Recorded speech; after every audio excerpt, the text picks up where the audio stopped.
Welcome to the March 12th School Board meeting. This meeting is now in session. Please rise for the Pledge of Allegiance.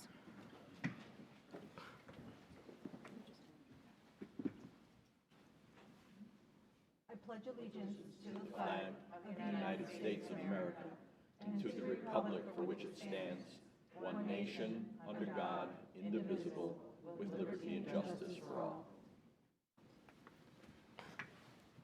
You may be seated. Normally, at this point in the meeting, we hold recognitions. However, in accordance with Arlington County guidance on public meetings to contain the spread of COVID-19, tonight's recognitions celebrating the Visual and Performing Arts Month, School Board Appreciation Month, and the naming of Arlington Traditional School as a Blue Ribbon School will be postponed to a later date. That is also why the JROTC was not here to lead us in our traditional opening. So we are now at announcements. On March 17th, the School Board Policy Subcommittee will meet at 2 p.m. in the School Board Conference Room. The Board will also hold a Committee of the Whole meeting on March 17th at 5:30, School Board Conference Room, followed by a Budget Work Session number 3 at 6:30 p.m. in the Boardroom.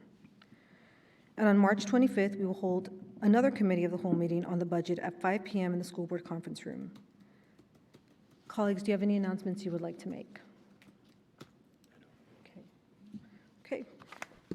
I have a few announcements. And if you bear with me.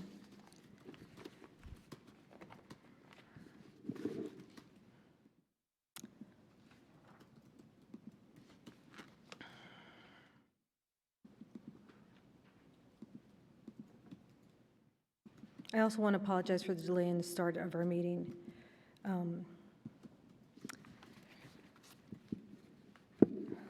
So I would like to talk about the coronavirus pandemic that is currently happening in Arlington Public Schools. I know that these are very fearful times filled with anxiety, and we recognize everything that's been happening around us, as well as what is happening here in Arlington. I wanted to let the community know that our superintendent and her staff are in daily briefings with the county and the public health official for Arlington County. They're also in communication with regional superintendents. Things are changing very rapidly. What we know right this moment may be different from what we know tonight at 10 p.m., will be different from what we know tomorrow morning at 8 a.m., will be different from what we know tomorrow at noon. But our interim superintendent and her staff are working tirelessly 24/7 to make sure that we are making the best decision for our system in our community at the moment that we have to make those decisions. It is very difficult for us to know if our decision will be the right decision or the wrong decision.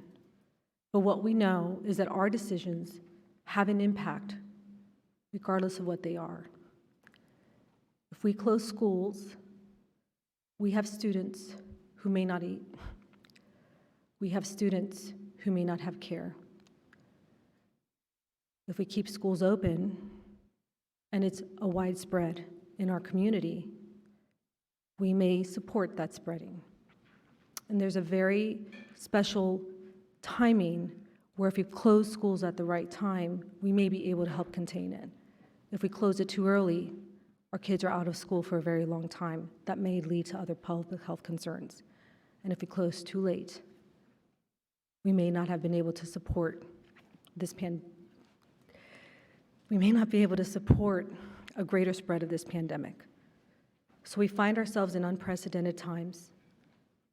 And all I can tell you is that we are working with all the experts in our county, assessing this regularly throughout the day and daily, working with regional leaders, watching what is happening in our country, and taking direction and recommendations from every source that we have so that we can make the best decision possible. So I wish I had better words for you. I wish that I could tell you we landed someplace and that we were confident that everything was going to be okay, but I will not say that to you. What I can tell you is that please stay tuned to APS. Follow us on Twitter, on Instagram. If you're on the WhatsApp channels, get on that, talk to your community, talk to your neighbors, watch your emails. As soon as we make a decision, if we make a decision to close schools, we will be sending it out through all those channels. I also want you to know that if you as a parent choose to keep your child at home, that it will be an excused absence. I want to repeat that. If you as a parent choose to keep your child at home, it will be an excused absence. So, again, thank you for supporting our system, our teachers, our students, and our schools and the board as we go through this difficult time.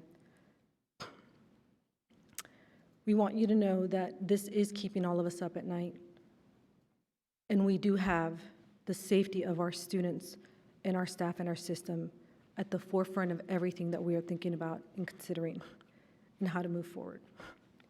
I know that our superintendent will also be providing some updates and information, and I ask you all to stay healthy, to wash your hands, to be kind, to not touch your face to the best of your ability,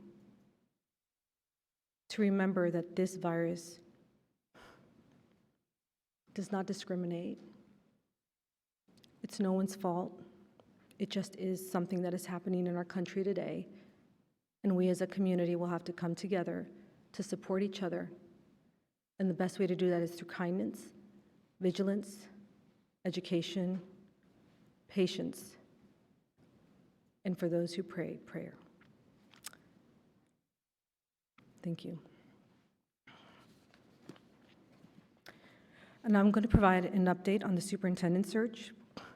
The deadline for applications was March 10th. The board will meet in an upcoming closed meeting to receive and review applications. We'll be conducting interviews of eligible candidates over the next several weeks. Once a candidate is selected, the board will negotiate a contract and hope to make an appointment by early May. So stay tuned for that. That'll be exciting news. I'd also like to announce that the school board is now accepting nominations for the 2020 Honored Citizens. This is a special recognition presented each year to outstanding individuals who have volunteered with APS for at least 5 years, dedicating time and energy to support our schools in many different capacities. If you know anyone who has made a difference in APS, please consider nominating them as a 2020 Honored Citizen. The nomination form is posted on the About the School Board webpage, or you can contact the school board office to request a copy. Finally, I'd like to share news from one of my liaison schools, Thomas Jefferson Middle School.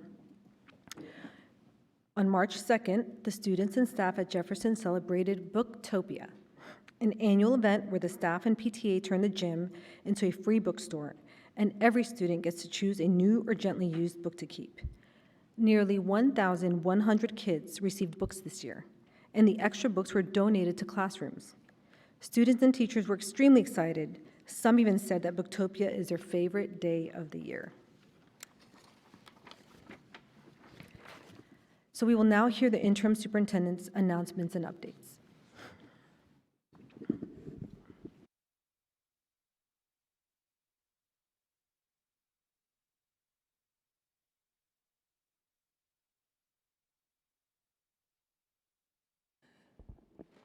I know. The mic was off momentarily, but they've turned it on for you, Ms. Johnson. So good evening, school board members.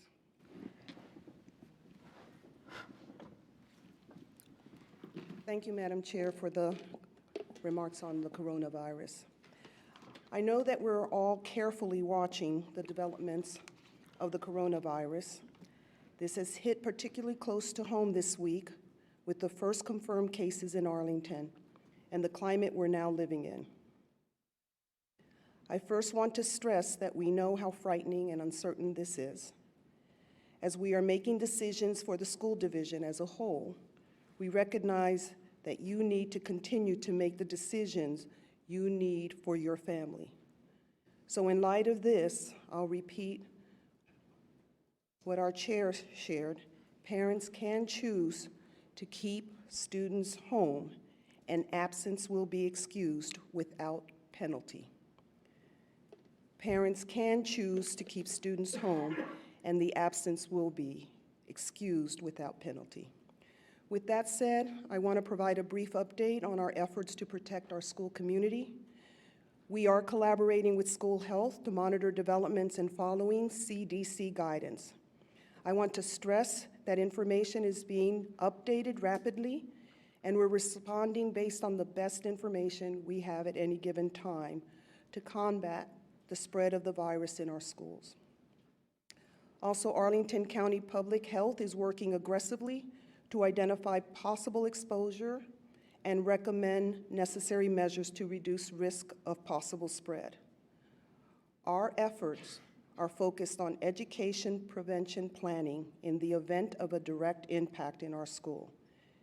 Education, we are regularly providing updates to keep our community informed of the situation.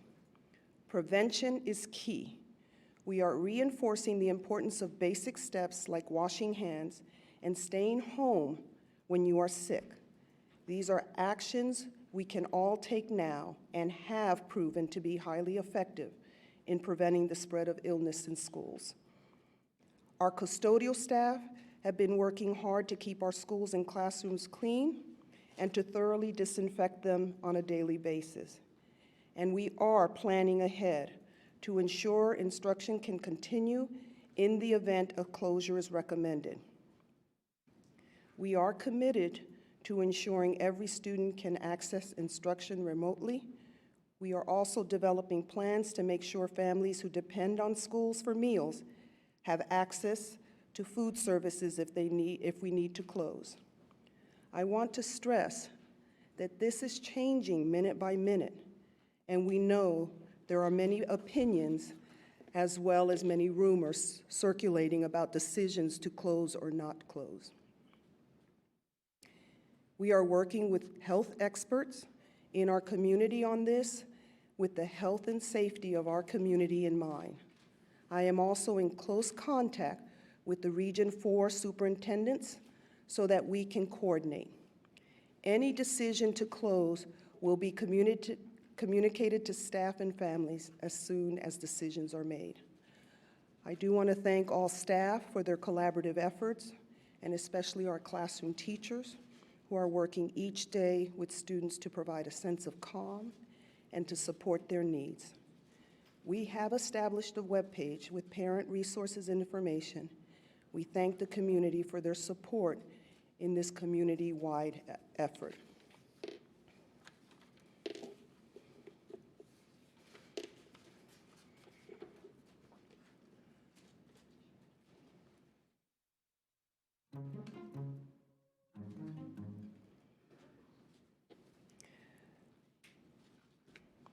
So we have our Census 2020 Statistics in School Week, March the 2nd through the 6th. APS is partnering with Arlington County to inform our community about the 2020 census to make sure every child and family in Arlington is counted. You'll see a photo of first graders at Hoffman Boston Elementary School learning about the 2020 census. This is one of many classes at all grade levels that participated in last week's Statistics in Schools initiative to incorporate the 2020 census in our curriculum. The students really do say it best, so let's watch the video.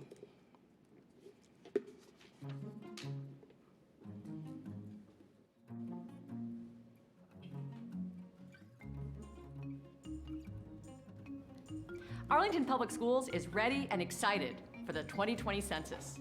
It happens once every 10 years, and we're working with our schools to get the word out. We want to do our part to educate the community and help encourage everyone to complete the census and be counted. In our schools and classrooms, students are learning about the census. We recently visited first graders at Hoffman Boston who've been learning about statistics and the importance of being counted. The students really say it best, and they're excited and ready for the census. Are you? Let's take a look. It's important because they need to know how much money to give to each state and how many jobs and how many communities we need. And everybody counts, even if they're tiny, small, medium age. And counting is fun and easy. And everybody counts in the USA.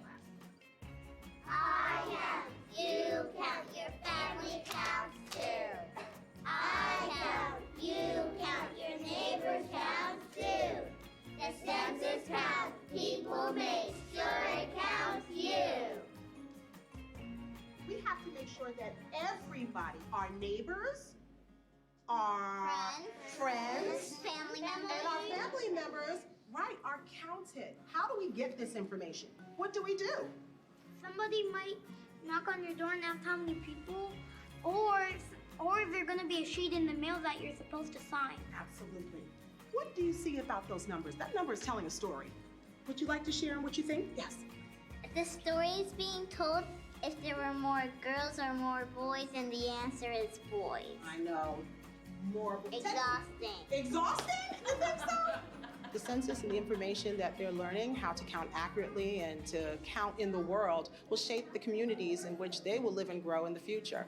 I want my students to take this information home. I want them to let their parents know that this is a very important move. And I want my students to know that they count and they're special. I count. I count. I count. I count. I count. I count.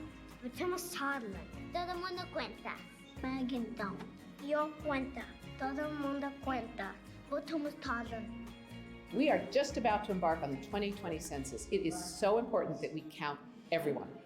And that is something that we're all working on. You are going to get something in the mail. If you don't do that, somebody's going to come and knock on your door. People are friendly. Don't worry about answering this census. It's just really important that everybody gets counted because everybody counts. Everybody counts!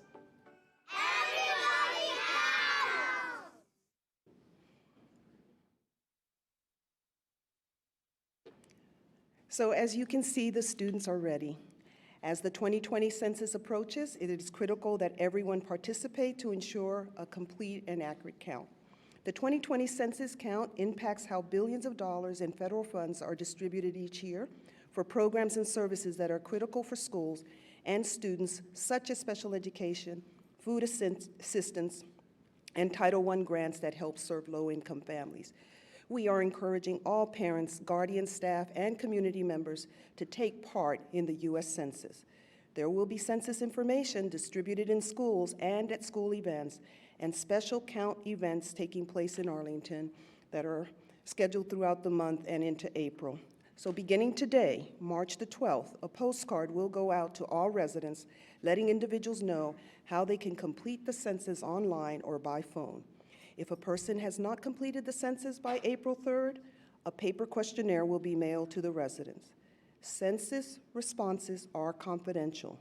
We urge everyone to participate in the census and help shape our children's future. Everyone counts. So you see here some photos of my recent visit, and included here, I just want to point out a couple of things just as a good reminder during these difficult times about why we do what we do. So first of all, to the far left at the top, you'll see individuals that gathered together on Saturday for our recruitment fair.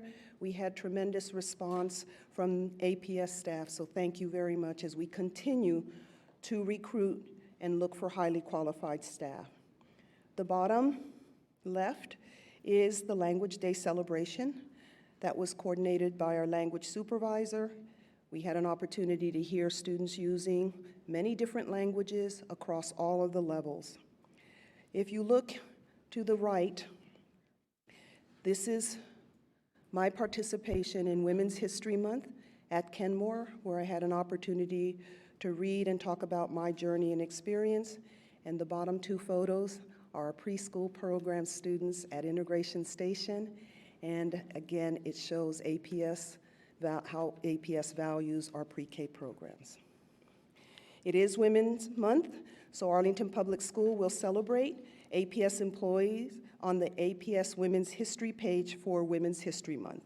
These employees are bus drivers, food service workers, executive assistants, analysts, specialists, clerks, and the superintendent. They are all employees with one thing in common, and that is the welfare of our students. Also, Nancy Tate, co-chair 2020 Women's Vote Centennial Initiative, along with AETV, produced a PSA for the 100th anniversary of the passage of the 19th Amendment. Thank you, AETV, for your support. Follow us on social media platforms using APS Women's History. As a reminder, the APS Go Travel Survey is open through April the 3rd. We hope all families, students, and staff will participate to help us understand how our community travels to and from school. So far, we've heard from over 1,000 parents and 900 staff members. Additionally, this week, our 11th and 12th grade students will take their survey. This survey only takes 10 minutes and helps APS to develop programs that increase safety around schools and plan for new facilities and transportation services. More information and survey links are available on the APS homepage. Extended Day registration has adjusted. Extended Day program has made adjustments to the registration process to make it easier for families based on input received from the community and best practices in other school divisions. Registration runs April the 1st through the 15th for returning families, guaranteeing slots for students currently enrolled. Registration for new families begins April 16th. Registration will be ongoing for all families after the April 30th deadline. Registration is completed online, but families can visit the Extended Day office here at the Syfax Education Center or visit their child's school for assistance in completing the application. For more details on registration, please feel free to contact the Extended Day office by calling 703-228-6069. Or again, you can visit the Extended Day webpage. Summer school registration is open, and all elementary students recommended for summer school should have received a recommendation letter from their school last week as part of the parent-teacher conference or in the mail. Any families recommended for summer school strengthening who already enrolled in Parks and Rec camps have until Monday, March the 16th to cancel for a refund. Parents will need to provide proof of summer school acceptance for the fee to be waived. The deadlines for summer school vary, so please be sure to check the catalog for the full details. The first summer school deadline coming up is Friday, April the 3rd.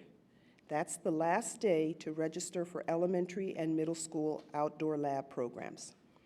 Please continue to visit the summer school website and review the summer school catalog for additional details. Just a little update on secondary neighborhood transfers. They are available at Yorktown and for rising sixth graders at Dorothy Ham. The last day for the neighborhood transfer is March the 16th at 4 p.m. and families will be notified, and they'll have to accept or decline a transfer on before March the 30th. We continue to provide school board action updates, so I have a few updates, and I'll start with Your Voice Matters. The 2020 Your Voice Matters survey has now closed. This survey was designed to gather insight into key issues for our school division and county from APS families, staff, and students in grades 4 through 12. Thank you to everyone who took time to complete this survey. As you can see, the initial participation rate here show a strong return in all our categories. Please note that the data points for staff and family will be updated after Panorama Education finishes processing the paper surveys we received. So these are just preliminary numbers to give us an idea of participation rate. As you can see, we had 70% of our students in grades 4 through 12 who took the survey. The initial participation rate for families was close to 20%, within the range that Panorama considers a high-quality response rate. And the majority of our staff participated as well. Right now, that number stands at 60%, but we expect that to go up slightly as Panorama processes paper survey. We look forward to getting the results this spring. The results for APS as a whole and for individual schools will be shared through the public dashboard on APS site. I'd like to note that we will start learning right away from the insights gained from this survey. Tonight's monitoring item, the pre-K through 12 student support update, includes some preliminary data from the Your Voice Matters survey. In addition, we've completed 3 program evaluation reports this year, and the board held a work session on February the 25th on the mathematic program evaluation. And last, on February 27th, I presented the superintendent's proposed budget at the first work session on this topic. We held a second work session on the budget this past Tuesday, March the 10th, and we'll have several more throughout the month, with a final work session on the budget held in April. The school board will hold 2 public hearings during the budget process, one on March the 25th on the superintendent's proposed budget, and one on April 30th on the board's proposed budget. The board is scheduled to take action on May 7th to adopt the final budget. Thank you very much. Thank you, Ms. Johnson, for the presentation. Colleagues, do you have any questions or comments for Ms. Johnson? Okay, thank you.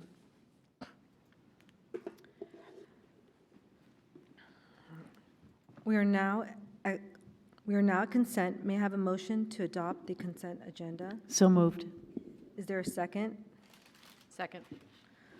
All in favor, please say aye. Aye. Any opposed? Motion passes 5-0. I'd like to announce that under consent, the board received the arts education brief.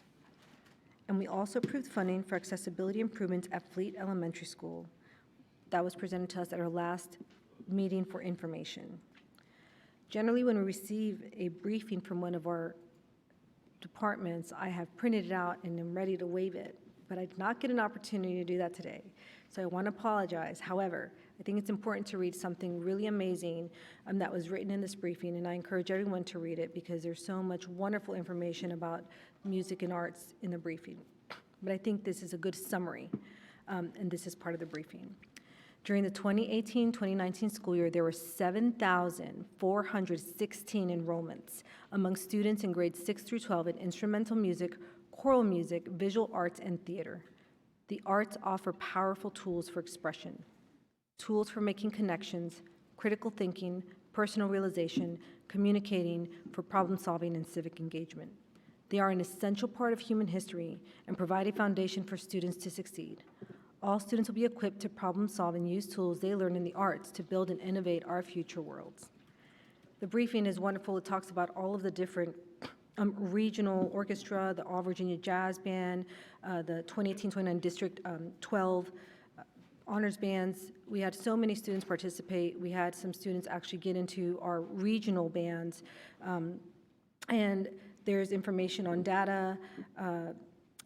I think it's just a really wonderful briefing to really explore what we do here in Arlington and how we support the arts. It talks about the reflections of the Martin Luther King Art Contest, our NAM Award, our Casey partnership with CETA and Cohort. So if you get an opportunity, it's a fun read, and it'll brighten up your day to learn about what so many of our students are doing in exploring the arts and music here in Arlington. So we will now hear a citizen comment on non-agenda items. But before the speakers begin, I do want to share that during this time where we are limiting non-essential large gatherings, we will be revisiting how we do public comment to ensure the safety of our community. And we'll be working with our school board office staff to provide those guidelines. So please stay tuned. This will also apply to our public hearings, and so we have some ideas on how to address that while making sure that we are providing safety to our community. So I will review the speaker guidelines. The school board welcomes public comment and allows comment at most regular board meetings. If you would like to speak but have not signed up electronically, you must submit a speaker slip to the clerk before the agenda item you wish to speak on is called.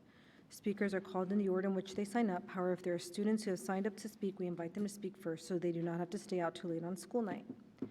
Each speaker may speak for up to 2 minutes, and there is a timer to help you keep track of time. The timer begins when the speaker starts speaking, and you should conclude your remarks when the buzzer sounds. To ensure everyone has an opportunity to speak, The board has established the following guidelines. Any person with a disability who needs accommodation to provide public comment is requested to contact the school board office in advance of a meeting to request assistance. Any person who would like to have an interpreter provided to the system is asked to contact the school board office in advance and will make every effort to provide interpretation. If a speaker addresses the board in a language other than English and has an interpreter, the speaker will have 2 minutes to speak, and the interpreter will have up to 2 additional minutes to translate the comments for the board. All comments should address matters related to Arlington Public Schools. Speakers should be courteous and address your comments to the entire board. Generally, board members do not respond to public comments at meetings. If you have written comments, please give them to the clerk to distribute to the board. And we ask the audience to refrain from applauding, as that takes away time from our speakers. But we welcome applauding in sign language, which is very visible and wonderful to see. And we'll be able to see your support for the speaker at the podium. And please be sure to state your name when you begin. Ms. Elliott, do we have speakers? We do. We have 6 signups. The first is a group of 3 students who are coming up together. It's the Washington Liberty Robotics team. Excellent. Sorry, Monique.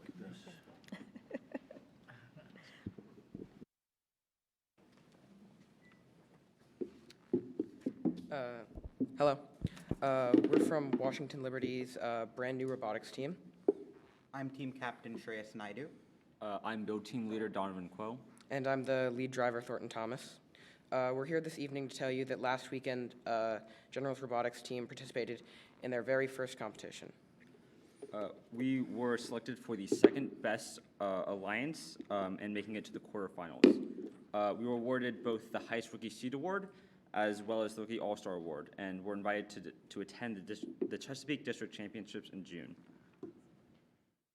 Robotics is a highly technical and expensive sport to get engaged in. We were competing with teams with tens of thousands of dollars of funding and a decade of experience on average. If anyone would like to offer any support, especially financial, we would be happy to have it. Have a good evening, everybody, and stay healthy.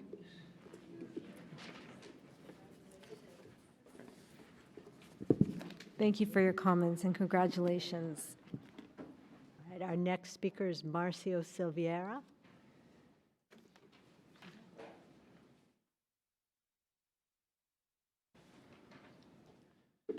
Thank you. I'm a parent of a public school here, and I'm here to leave it for the record my concern about the coronavirus. And I would like to highlight that in this pandemic, the difference between reactive and proactive school closings. According to Dr. Nicholas Christakis, MD, PhD, Director of the Yale Institute for Network Science, proactive school closures during an epidemic saved many, many lives in the community. In 1918, Spanish flu pandemic, St. Louis closed the schools proactively and had half flu fatalities as Pittsburgh, which closed reactively. Timing is of utmost importance here.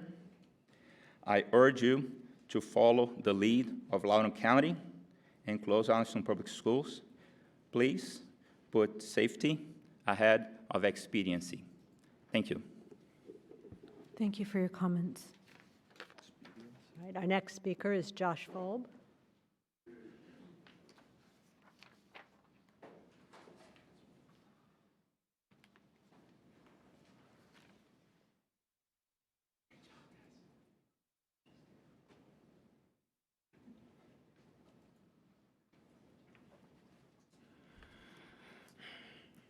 On behalf of the 1,900 union members of the Arlington Education Association, my name is Josh Volb, Chair of the AEA Compensation Committee, and I bring you the following.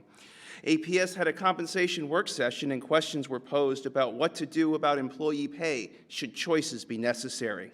I implore you to not do what has been done for 10 years and balance the budget on the backs of your employees. The answer is to dig into the budget and work harder. As APS has grown by 38% in the past decade, we've added schools, programs, and services, ended early release Wednesdays, and given children shiny objects. Employees weren't given their due raises, but told to work harder. As APS has grown, employees have seen cuts to their benefits, including 403 match, live where they work grants, parental leave, transit subsidies, course reimbursements, co-pays, premiums, and deductibles, all will not be given their due raise, but told to work harder. So when insurance came up and questions were asked about how premiums paid by your employees compared to the region, AEA went to work. Sitting in your email is a comparison of employee costs for every district in the WABE guide and DC. In every case, APS employees pay the most or are in the top quartile for premiums in the region. In short, APS salaries are lagging and health insurance costs are above average as your employees work harder. This year, I asked for the board to stand up for employees in this budget of need and dig deep. Lobby the county board and make hard choices, but hold your employees' compensation sacred. Your employees, after a decade of administrative failure, are counting on you to work harder. Thank you. Thank you for your comments. Right. Next, we have Brandon Derflinger.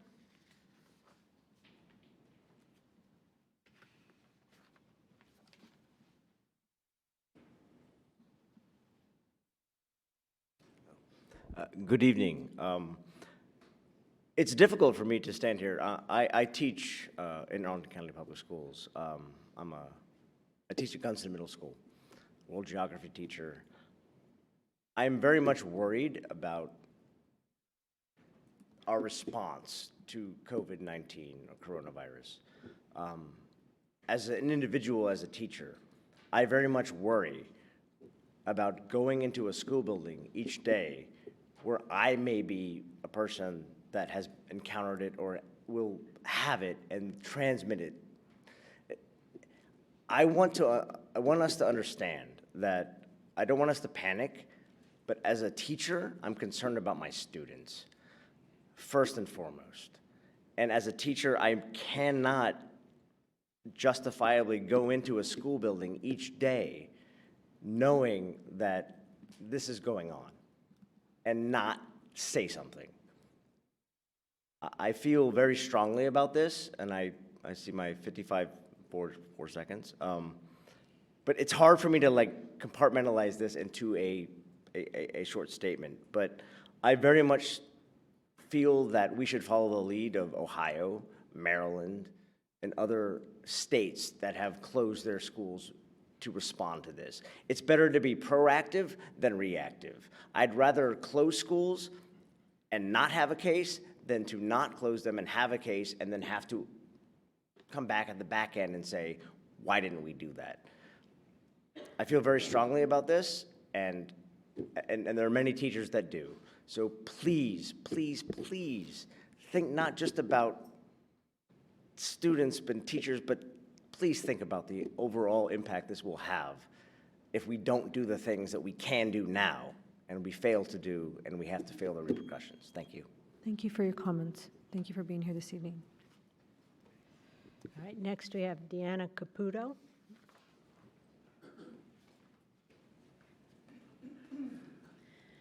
Thank you. My name is Deanna Caputo, and I am a parent of Arlington students at elementary school level. And I'm here to offer the alternative perspective to the two you've heard about, the coronavirus and closing schools. I want to make sure that we're not just listening to the pandemic viruses, and we're also listening to the parents that are going to be severely affected. And I know elementary school is probably a little bit more difficult than the teacher who talked about middle school kids. But our kids are safer at school. You guys provide a wonderful school environment.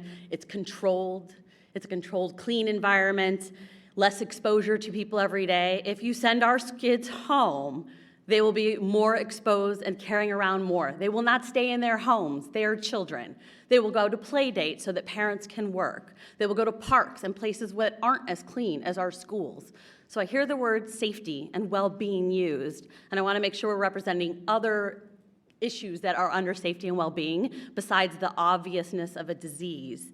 Our kids' well-being may also be better in school. Kids are severely impacted by family distress. I'm a psychologist. It's really important that their families can maintain their jobs, I think it's wonderful that they'll offer food services to kids, but those parents have to go get that food, right? Their jobs are at risk if you send the kids home. The discussion that remote working solves all these problems is also a myth. Remote working is not for most parents. Most parents cannot work from home. That's a notion that sounds really good on paper, but when you execute it, it won't be as pretty. You got 10 days of assignments that I just received home today from my child's school. Even as a person that can work from home, I cannot work from home and facilitate a third grader's education. I understand that that sounds like it could happen, but that means not working. So therefore now, as a remote worker, my job is at risk and my ability to get my work done. I have admiration for our schools, and remember that APS sets the standard for preschools as well. If you send them home, there'll be no work for any parents. Thank you. Thank you for your comments. Our final speaker is Ms. Ingrid Gant.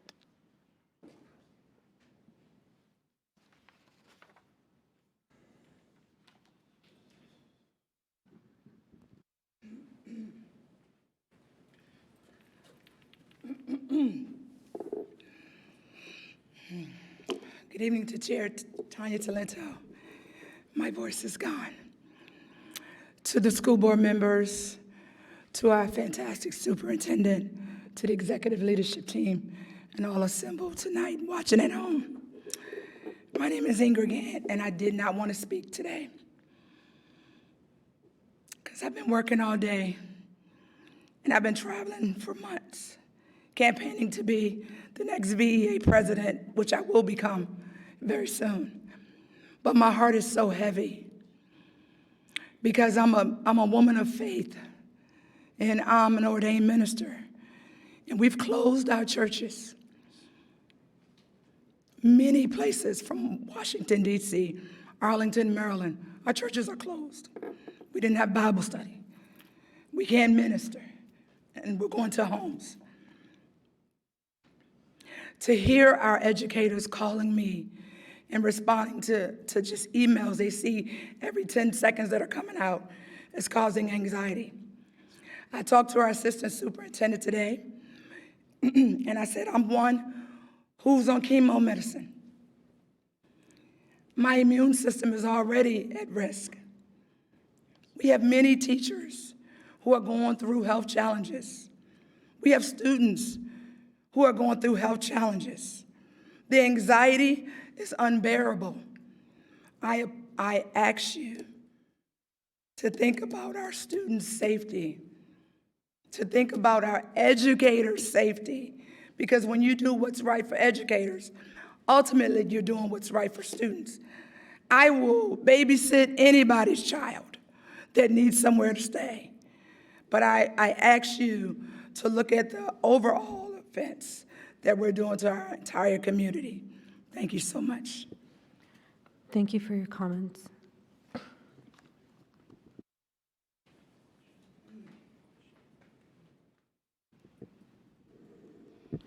Thank you all for coming this evening and providing your comments. We are very grateful for that.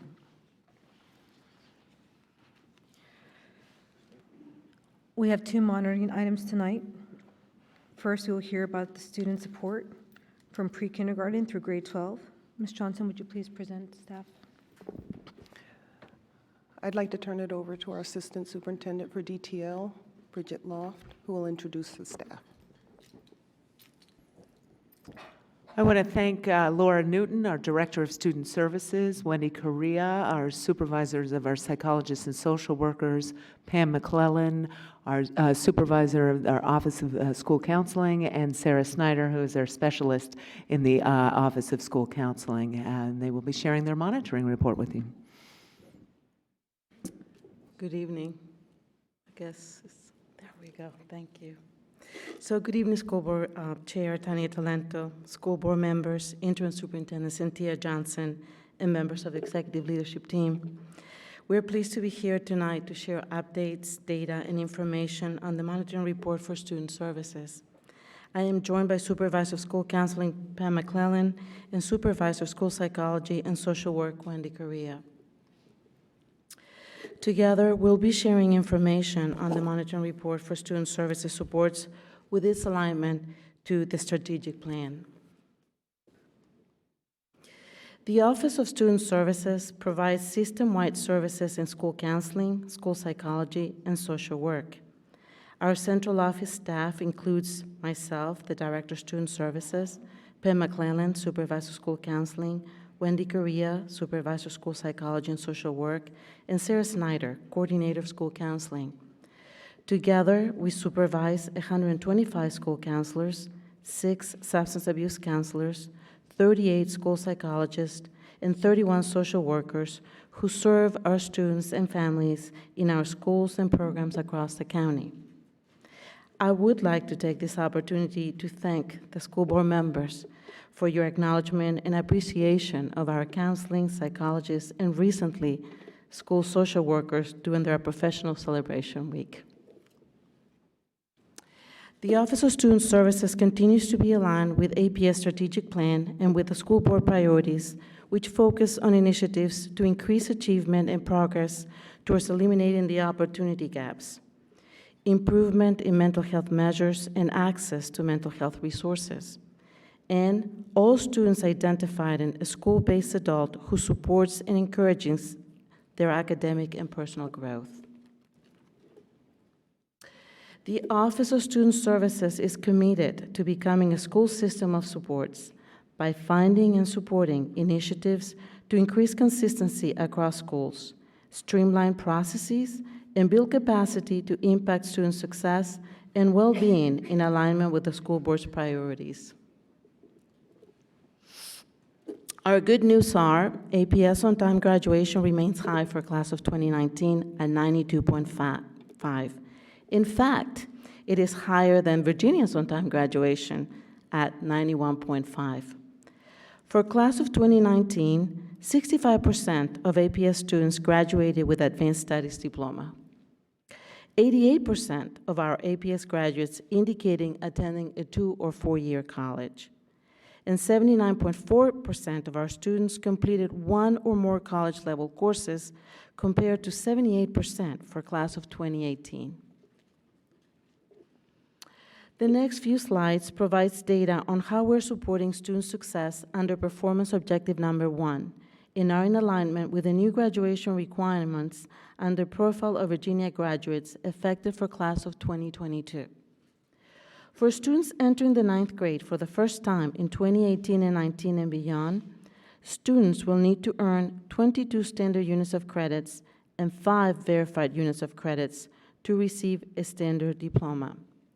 For clarity, a verified unit of credit is awarded for a course in which the student earns a standard unit of credit and achieves a passing score on a corresponding end-of-course standard of learning test, also known as SOL.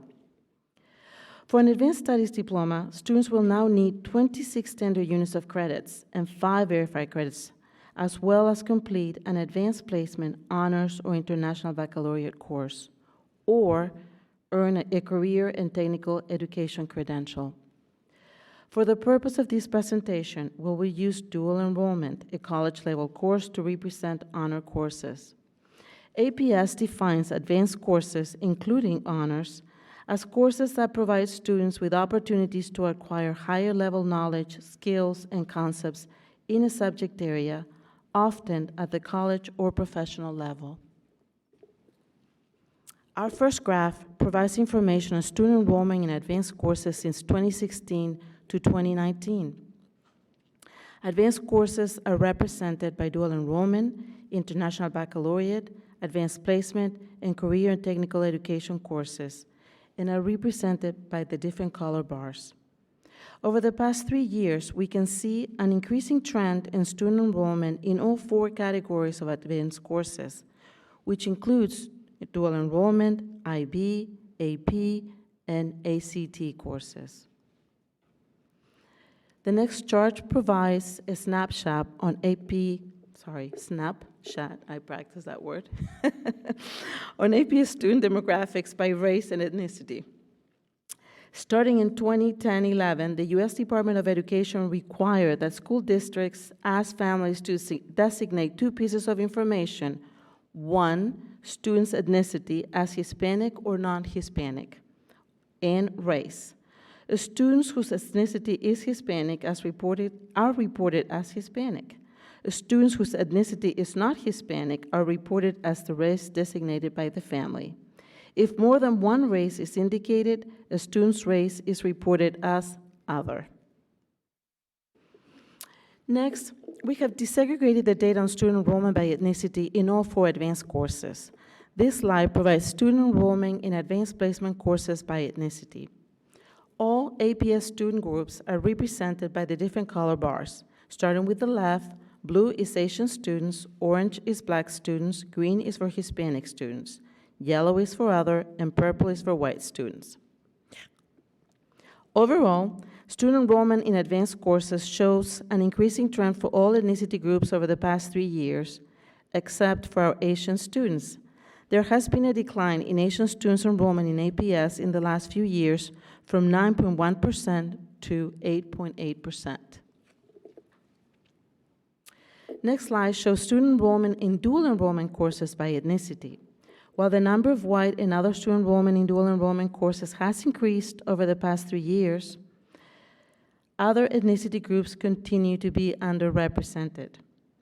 In order to increase enrollment by all ethnicity groups, APS is offering more dual enrollment classes at each of the comprehensive high schools in addition to the Career Center.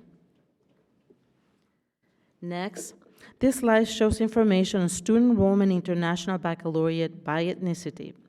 While we see the overall number of white students' enrollment in IB courses increase over the past 3 years, the number of minority students enrolled in IB courses remains stagnant and underrepresented. It is important to note that the IB program is only offered at Washington Liberty for 11 and 12 graders. There is limited seating in the program, and there is a rigorous application process that requires completion of specific courses in middle schools, grades 9 and 10.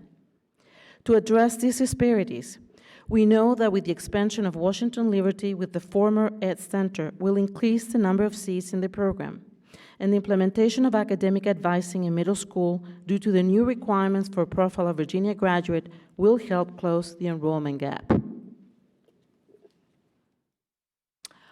Over the past 3 years, we're seeing a slow increase in the number of student enrollment by ethnicity in career and technical courses, except for Black African American students who continue to be underrepresented in CTE courses. We are offering more CTE classes at each of the comprehensive high schools, in addition to the Career Center, to eliminate any opportunity gaps in student enrollment in CTE courses. Our action plan for supporting performance objective number 1 includes beginning academic planning and college and career readiness early on, starting at the elementary level and continuing throughout a student's academic career. In alignment with the new requirements under Profile of Virginia graduate, we'll be creating career portfolios for 3rd graders that will accompany them to middle school when we will be implementing academic goals for students to support the new investigation course. It is critical that all adults play a role in encouraging all students to enroll in advanced courses, including parents, teachers, administrators, counselors, and excellence and equity coordinators. We must communicate a strong message that all students can benefit from and succeed in challenging coursework. To increase minority student enrollment in advanced courses, we must provide students and families timely and pertinent information about course options at each grade level, and strongly encourage the importance of taking rigorous courses, not only to meet advanced studies requirements, but also to be college and career ready. We will continue to educate parents and students that new requirements for advanced studies include taking an advanced placement, honors, or international baccalaureate course, or earn a career and technical education credential. Next, Pam McClellan will be sharing how Student Service is supporting performance objective number 6, 7, and 9.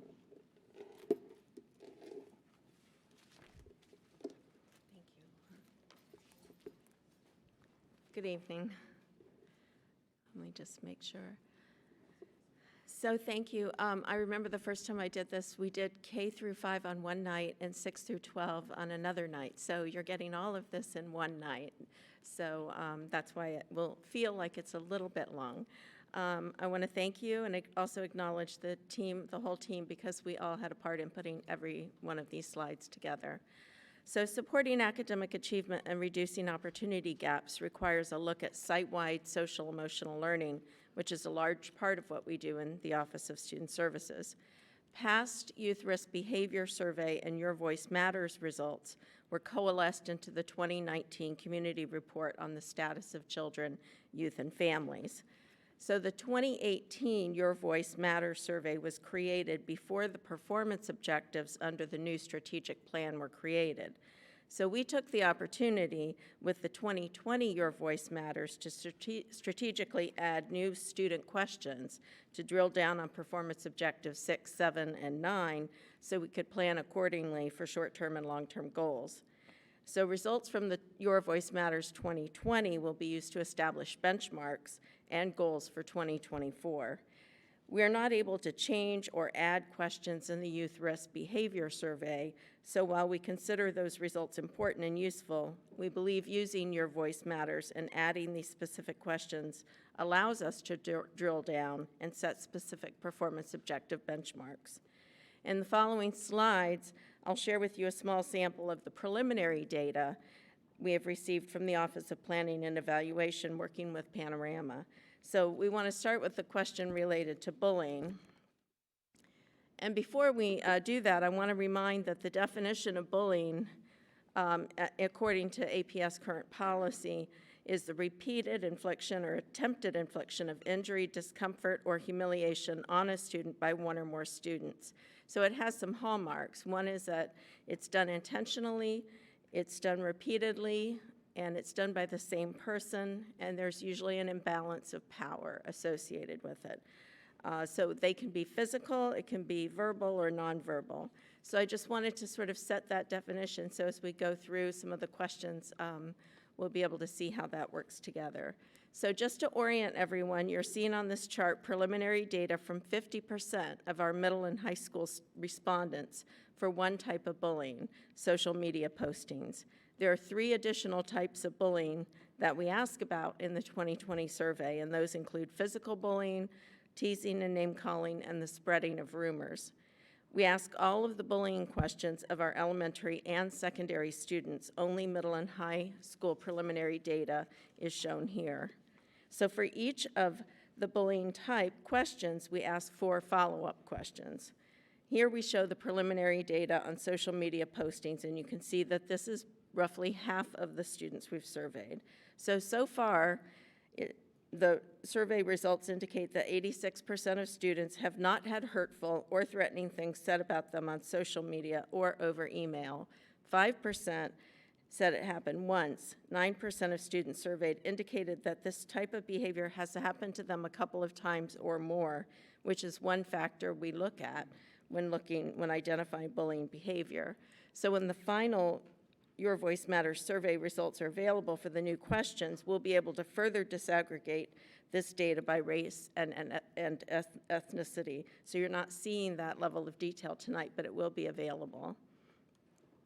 On this slide, we see the responses of the 9% of students to our first follow-up question. This 9% are those that had hurtful or threatening things said about them on social media or over email more than once. So what we see on this chart, disaggregated by grade level, is how often students said that this hurtful behavior happened to them. So the number here for the N drops from 579 because 41 students left this question blank. So continuing with this 9% of students, we asked, if this happened more than once, did the same student say hurtful or threatening things each time? And the responses shown indicate 55% of students said yes, that the same students engaged in this behavior towards them, which is another factor we look at when we're looking at bullying behavior.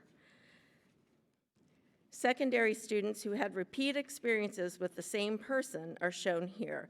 These are the responses for 298 students who answered the behavior occurred more than once and that the behavior was done by the same person, two important factors in determining bullying behavior. And since they could select more than one answer, the percentages won't equal 100%. So we did not allow open questions, and so we're not quite sure what other social media means.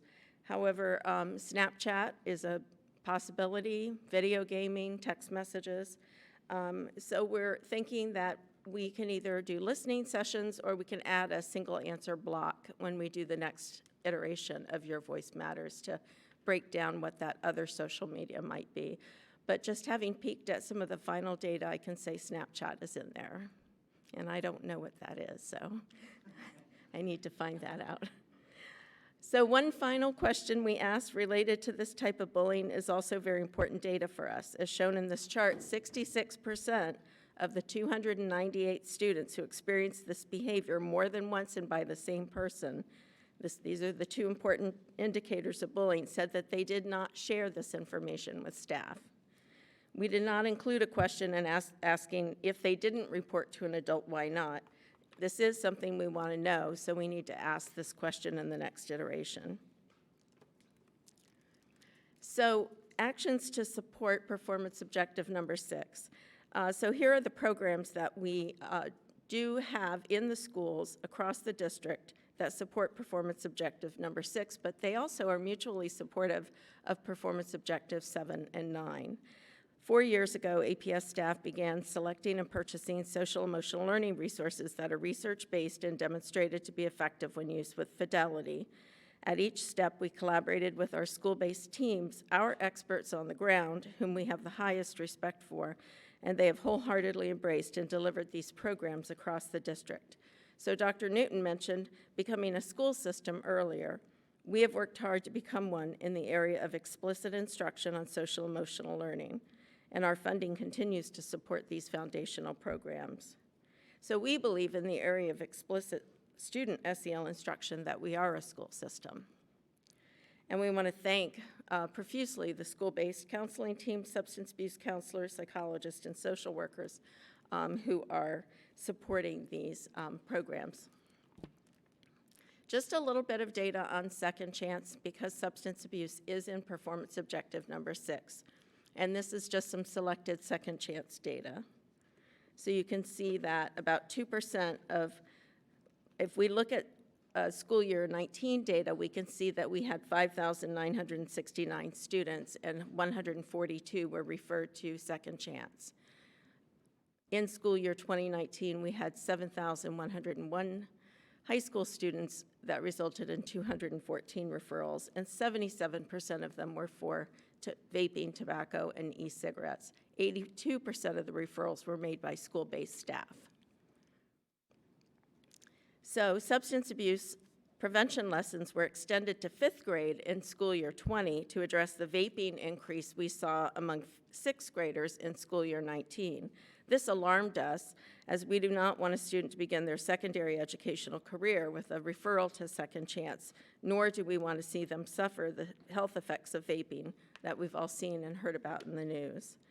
It's important to note that while substance abuse counselors work with students involved in infractions of APS rules, they are regularly working with students who are involved with substances or who have family members who are using substances, as well as providing explicit instruction to 5th through 10th grade students.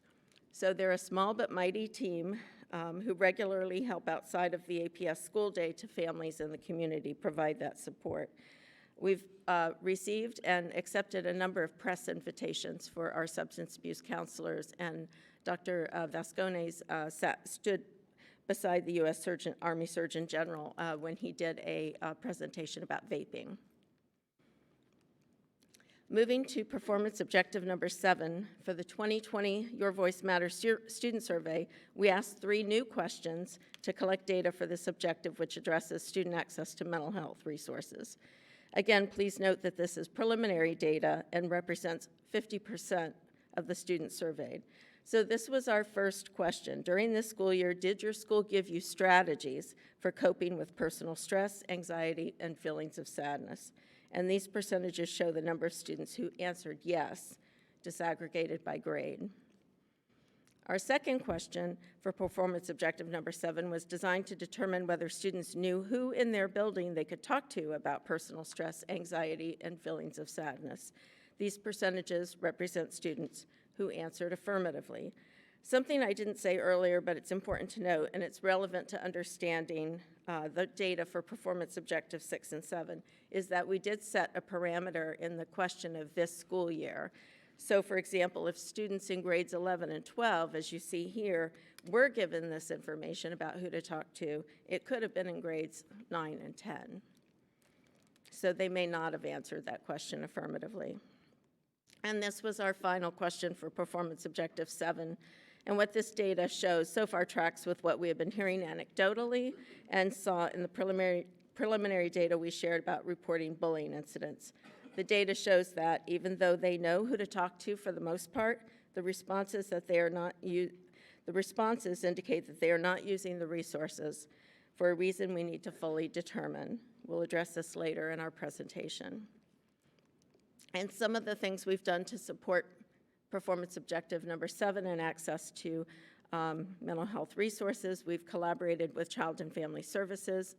Wendy Correa, who will be talking in a few minutes, developed a referral form for APS staff to use when referring a student family to same-day access for assessment and services, and it's intended to help the families know what to expect and to make that connection between APS staff and the intake clinician to reduce the stress on the family.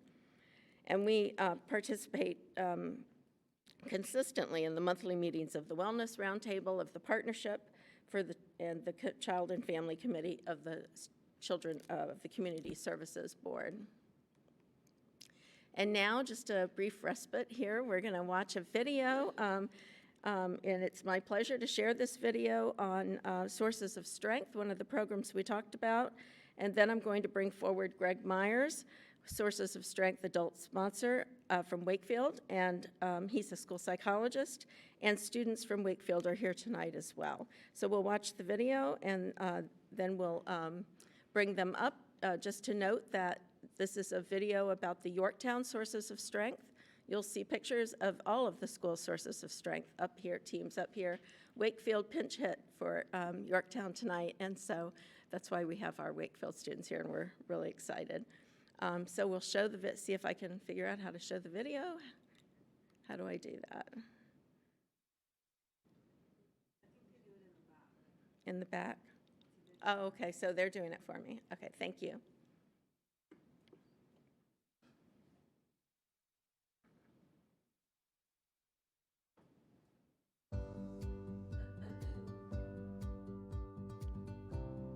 I'm Bobby Donahoe, and I'm the president and founder of Strengthen Our Voices. And I'm so excited that we are able to have such a great impact in the schools around the greater DC area this year and train students in the Sources of Strength program. It's a radically strength-based upstream suicide prevention and wellness program, which partners students with adults to run messaging campaigns around hope, help, and strength. I think my favorite part of the training is seeing all these different students interact with each other and really form new friendships and show, I guess, the different ways that they can work together and have fun, but also talk about some pretty serious topics.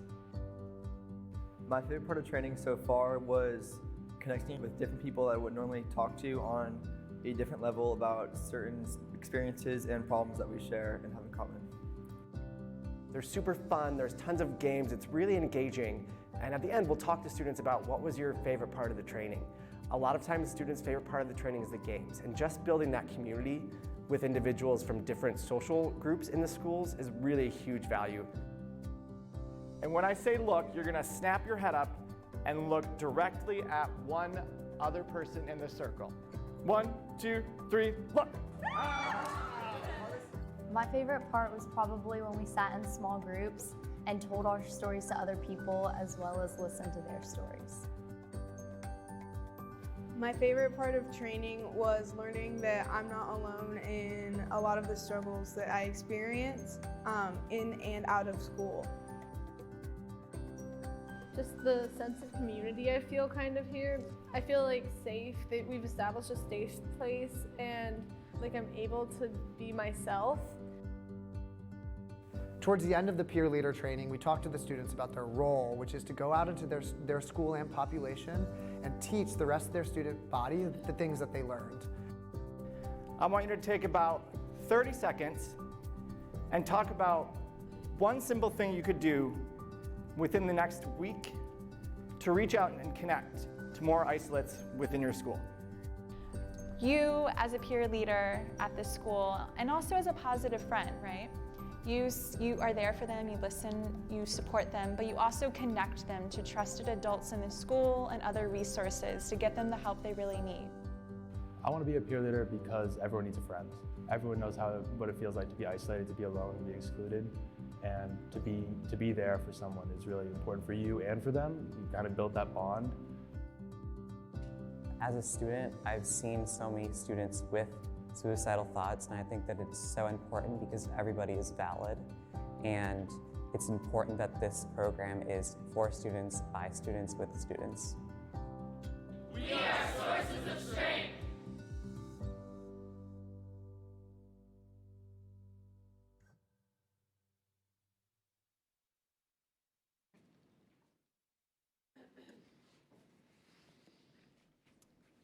Good evening. I'm Greg Myers, school psychologist at Wakefield High School, and I'm an adult advisor in the Sources of Strength program there. I have with me tonight Sarah and Nahir, who are two of our peer leaders in the program. And I'm excited for you to hear a little bit from them, but I'll share first. This is the first year this program's running. I think it's thriving as well as it could right now. We have 30 active students who are peer leaders in this program, which means they've been trained intensively and they're coming to these meetings and they're thinking of ideas from the student perspective. And we have 12 staff members who are active also as adult advisors. So I love that ratio. I would echo what a student said in the program or in the video we just saw, which was you see people connecting with each other who don't always sit down with each other and have these conversations. So a careful selection of students from across multiple subgroups, and then the staff-student dynamic too, where we're kind of put on an equal plane, and to hear from each other is a pretty amazing experience. So I think I'll turn it over now to our two students to tell you a little bit more. Thank you. Good evening. I believe that Sources of Strength has served as a stimulant to students who advance our community at Wakefield, using our pillars of inclusion and awareness and relationships. In the past, we've had theme-based weeks, every day focusing on a different fundamental of sources, such as positive friends or mentors or healthy activities. We're also planning to hold a week of generosity to encourage and educate our Wakefield community on being generous and the importance of it and how that looks like. I believe that Sources of Strength promotes coping mechanisms that are actually attainable and useful to students, and it differentiates from any program I've ever been involved in because it focuses on like the positive aspects. And it's been very significant in my life because it inspired me to start my own club at Wakefield called COPE to combat the prevalence of this issue of academic stress and experiencing declines in mental health because of academic stress. I noticed that it was something that I was going through, and I found that my peers were too, and we felt like we weren't adequately equipped to even combat this issue or see what that looks like. So we lead discussions and build relationships and have activities to, I don't know, have strength in numbers and kind of combat this issue. Because living in Arlington, it's pretty competitive here, so sometimes it's easy to feel isolated and alone. But I found strength in numbers, and I think Sources of Strength is a great contributor to that. So I'm just very thankful for the program, and I'm going to pass it on to Sarah. Good evening. My name is Sarah Tefera, and I'm a junior at Wakefield High School. So earlier this school year, I was invited to be part of the Source of Strength program at Wakefield, and I can wholeheartedly say that it's changed my high school experience for the better. I've always considered myself to be the type of person who gets really stressed out about school, especially living in a place like Arlington where the school systems are great, but the expectations are really high. That can come with a burden of stress for students. And I've definitely seen that in people at my school. So that kind of led me to feel like my academic success was more important than my mental health sometimes. And I internalized a lot of that stress. But being invited to be part of a program where I knew that we were focusing on positive coping mechanisms and figuring out ways to combat these challenges that we face all the time, that's made like a world of a difference when it comes to how I feel at school every day. It's really helped me deal with my own emotional and mental health issues surrounding academic stress, and also I've been able to carry that over into my personal life. It's made me overall a healthier teenager, I would say. I feel more prepared to strengthen the relationships in my life by taking what I've learned and sharing it with my friends and being a better listener. And overall, I feel like it's made me feel more comfortable at school and like a more productive, happier person and part of Wakefield's community. Thank you.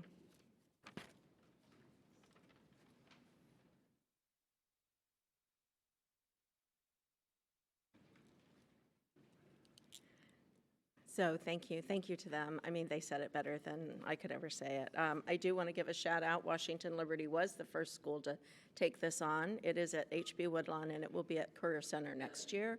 So, and Sarah Snyder, who works with me, has been facilitating all of the coordinators in each of the schools to make sure that we're all working hard to make this program work. So I want to thank Sarah too. Okay, so performance objective number 9. We're going to look at the preliminary data around our Trusted Adult Initiative goal. And they're going to stay in case you have a couple questions for them, I think. So while we're collecting data for this future planning, we've always said that our goal for 2024 is that 100% of our students can and will identify a trusted adult in their school community. 4th and 5th graders had pretty strong affirmative responses to this, but you can see where we are right now among the 50% of students who have responded. And here we did include the elementary students. And then the answers we've received so far to the second question aligned with this performance objective. It mirrors pretty closely the responses on the first question. When we look at the third question, it shifts to whether the staff reaches out to, if you saw in the first two, it's do you know who to go to, can you identify someone? In this question, it shifts to whether the staff reach out to the students. So students who answered in the affirmative are represented here.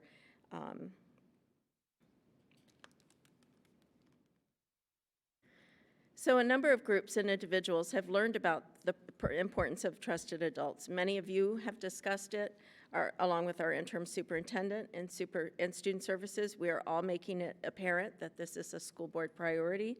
In fact, many of our APS staff and the counseling and student services teams have created Trusted Adult SMART goals for 2020. And this goal really supports a variety of strategic priorities and has an immediate and sustainable impact on student growth, well-being, and success. Now the plate, why is there a plate there? So we recently had someone from the Committee for Children come and talk with us, and she defined social emotional learning as the plate. And you can have the food, the math, the science, the social studies, all the meatballs on the plate, but you need the plate of for social emotional learning to be present in the student's life. And now Wendy Correa will talk a little bit about a couple of the other performance objectives. Wendy? Hi, good evening. Good evening. I am going to talk just a little bit about a couple of performance objectives that address our capacity to serve, as well as the connections with our community that we use to support our students. So as you can see, performance objective number 15 about training that meets or exceeds the industry standards for positions. The Office of Student Services within Department of Teaching and Learning with our colleagues in the Office of Professional Learning and other content areas works closely to support professional learning in the schools for all staff. And these are just a few highlights of some of the professional learning sessions that we develop and provide. And I want to highlight just two of those. The top two are pertinent to a lot of our initiatives. The top one, the trauma-sensitive schools. This is the first year that we've offered that particular course, and it's available online to all staff, and it's on trauma-sensitive schools. And currently, we have 500 staff who are enrolled in that course. We've got a lot of positive feedback on that.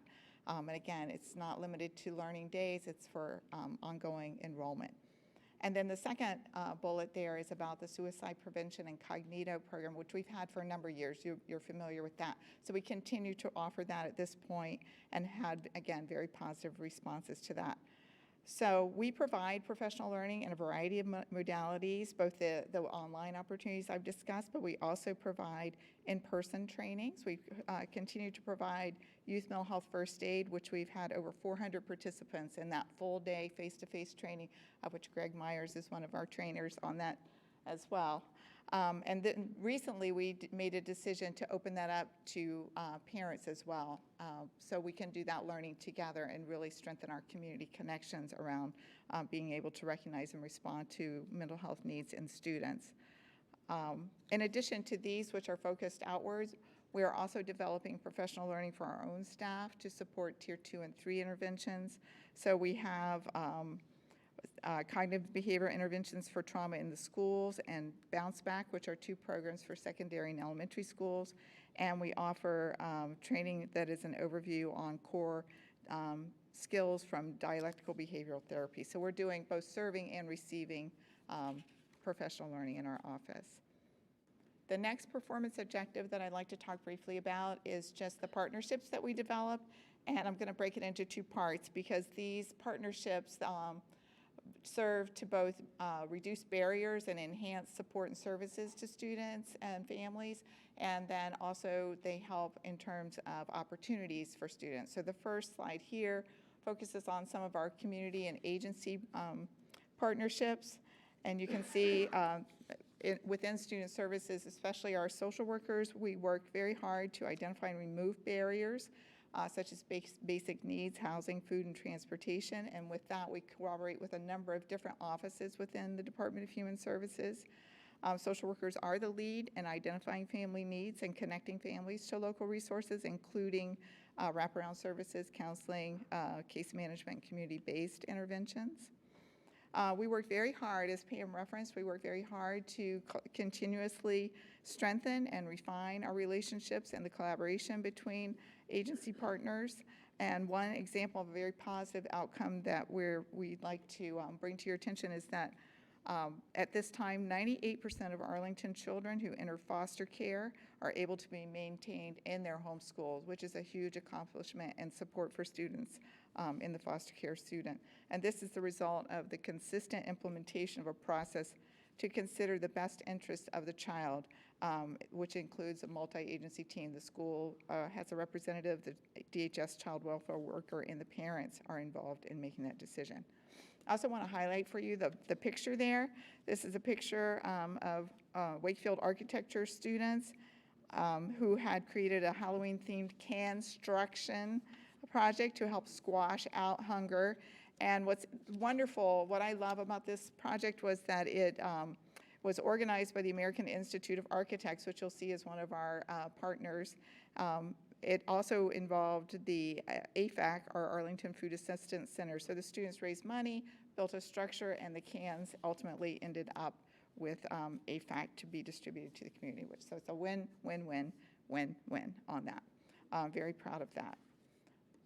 Quickly, I just want to highlight for you a few of the, you may recognize this slide from Chris Martini, because this is largely the work of the continuous CTE office.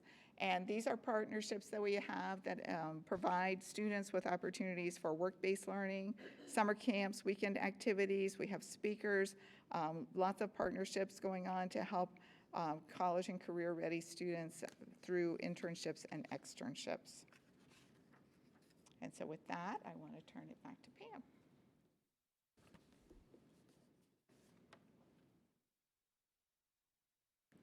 So now we're on moving forward.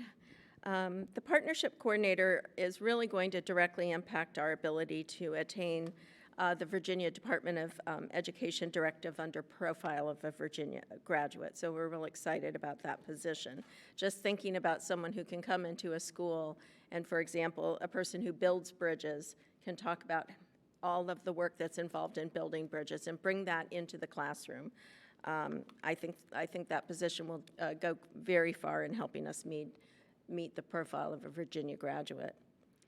Moving forward, also, we want to be sensitive and pay particular attention to the English learner and special education report recommendations by assessing the social emotional needs for English learners and students with disabilities or special needs. Ensure students know who to go to for academic, career, or social emotional concerns, and continue to approach our work with English learners and families systemically. So, for example, those who are new to the country may need whole family support to navigate APS. And there are formats and structures that are going to be quite different and require additional staff time and attention.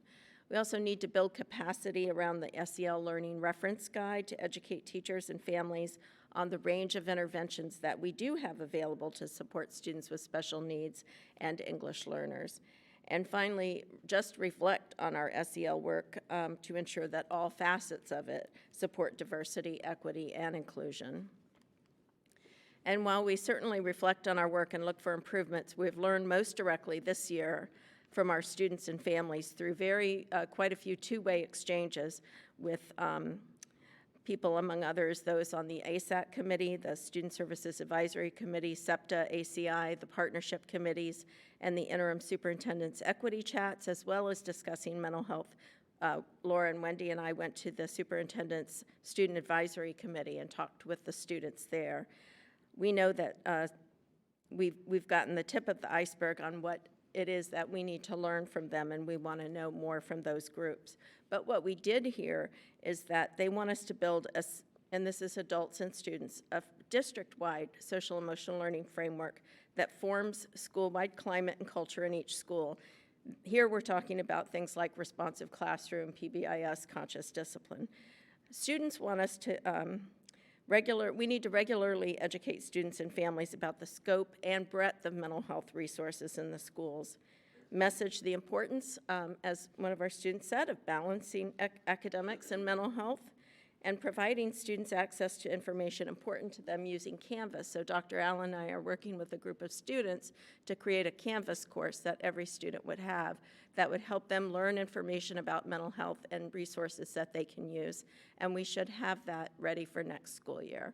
And 2 of the students are seniors, and they want to see it done before the end of this school year. So the students asked us to make sure that we're encouraging positive and ongoing mental health practices in the schools and classroom. So we do kindness challenges, we do those sorts of things, stress less, laugh more, but they want a mental health, they called it mental health hygiene, routinely and regularly through the school day and through the week and through the year. So we have 3 opportunities for improvement slides, and I've categorized them. This one is image. Industry standards have changed over the past decade, and old perceptions of counselors need to be corrected. We have heard negative comments about school counselors in APS in our community forums, and we want to work on our image. We will, in partnership with the Arlington Partnership for Children, Youth, and Family, hold listening sessions with students and parents. We're concerned to hear that there are students who don't come to school staff for mental health support, and we want to know how to correct that. A little bit of what we heard is they don't understand confidentiality, they don't know what that means, or whether if they come to us it's really safe. So that there are a few things that we have learned, but we're not finished learning how to make that a little bit better. The next opportunity for improvement has to do with instruction. So social emotional learning is a systemic approach to integrating academic, social, and emotional learning across all learning contexts. So that's classroom and out of school time. To promote equitable outcomes for all youth, it needs to be infused into instruction and programming. So what we can do is to use CASEL, that's the Collaborative for Academic, Social, and Emotional Learning. They're kind of like the big think tank, might do a lot of meta-analyses on social emotional learning. We could use their tools to review district-wide and school-wide social emotional learning indicators to guide us towards meeting the performance objectives in all areas of our strategic plan. I've been wanting to plan and hold a Principals Institute on social emotional learning to build leadership capacity on the indicators of what our school-wide SEL foundation, about a school-wide SEL foundation. And while our current empathy lessons are designed so students learn to be empathetic, it's a skill that we need to prevent bullying. We will determine what additional resources are needed to address incidences of hate speech, which are not directly addressed in those lessons. The final area for improvement is in partnerships. We can do SEL skill building approaches that we can share with families so the skills can be practiced and reinforced at home, like problem solving, emotion regulation. Work closely with teachers so mental health staff know to reach out, so that they can let us know so we can reach out to students. Work with case carriers, equity and excellence staff, teachers, and families to support and promote advanced courses to underrepresented students, and build an academic planning and course selection process for middle school students so course selections for 9th grade, whenever possible, reflects their interests and future goals. And career investigations that we're doing in middle school will help us tremendously with that. So finally, because we're a large team, we have a few bright spots. Our new 5th grade substance abuse prevention is taught using evidence-based resources by our assigned elementary substance abuse counselor, Jenny Sexton, in collaboration with our SROs, health and PE, and site-based school counselors. Our comprehensive high schools, you've seen, we've talked a lot about sources of strength that we'll be adding to the Career Center. And Dr. Jonathan Dalton, we brought in at the recommendation of our staff. We always look to our counselors, psych social workers, for recommendations on who could come and do professional development for our staff. And Dr. Dalton was suggested. He did a really fantastic presentation for our staff on school refusal, which is anxiety-based. And then he stayed and did an evening presentation for our parents that was sponsored by PRC, which was videotaped and is available for viewing by parents. Again, I want to thank Sarah because, as you can see, between 2003 and 2019, we had 2 schools that received the recognized ASCA model program, and we now have added 4 schools to that since 2015, and we have 2 elementary schools that have pending applications. Randolph Elementary School has recently received the RAMP designation, and we're looking forward to celebrating them and hopefully 2 others in April when we do that recognition. Remember that it means that these schools are aligned with all 12 components of the ASCA model. They've demonstrated to a third-party expert review team that they provide a data-driven school counseling program using perception, process, and outcome data. And outcome data must positively address student achievement, attendance, and/or behavior. And finally, on this slide, 4 of our school counselors are now recipients of the National Board for Certified Teachers. The most recent counselor was recognized in February. We coordinated with the National Center for Youth Issues to obtain the services of Ms. Amy Dean, who presented to about 300 staff, teachers, and counselors and mental health staff on behavior interventions that work. She's a former special education teacher, and she delivered professional learning that many teachers are continuing to comment on, and they want her to come back. Even some of our most experienced special education teachers found new things to try from her presentation. And then you can see Wendy Correa in the top right held a partnership panel with a bunch of our DHS representatives to interact with our staff to make sure that we're building those partnerships. And I think, Ms. Talento, you were there for that. So my colleagues in math and English, I think, left you with a quote, so we thought we'd follow suit. I told you about the CASEL program as being the premier organization for assessing social emotional learning. And you know it provides the framework for APS, and it's also likely to become the framework for the state. And this is a quote from their organization from an article entitled, "Why is SEL Essential to the School and Life Success of All Children and Youth?" Key phrase here being relationships are the engine of learning. That is what social emotional learning is all about. And with that, we're done with our presentation, and we're happy to answer any questions that you might have. Thank you for the presentation. Hi. Thank you, Dr. Newton and Ms. McClellan and Ms. Correa. Thank you for being here this evening. I'm going to first ask if we have any speakers. Okay, no speakers. Colleagues, are there any questions or comments on this presentation?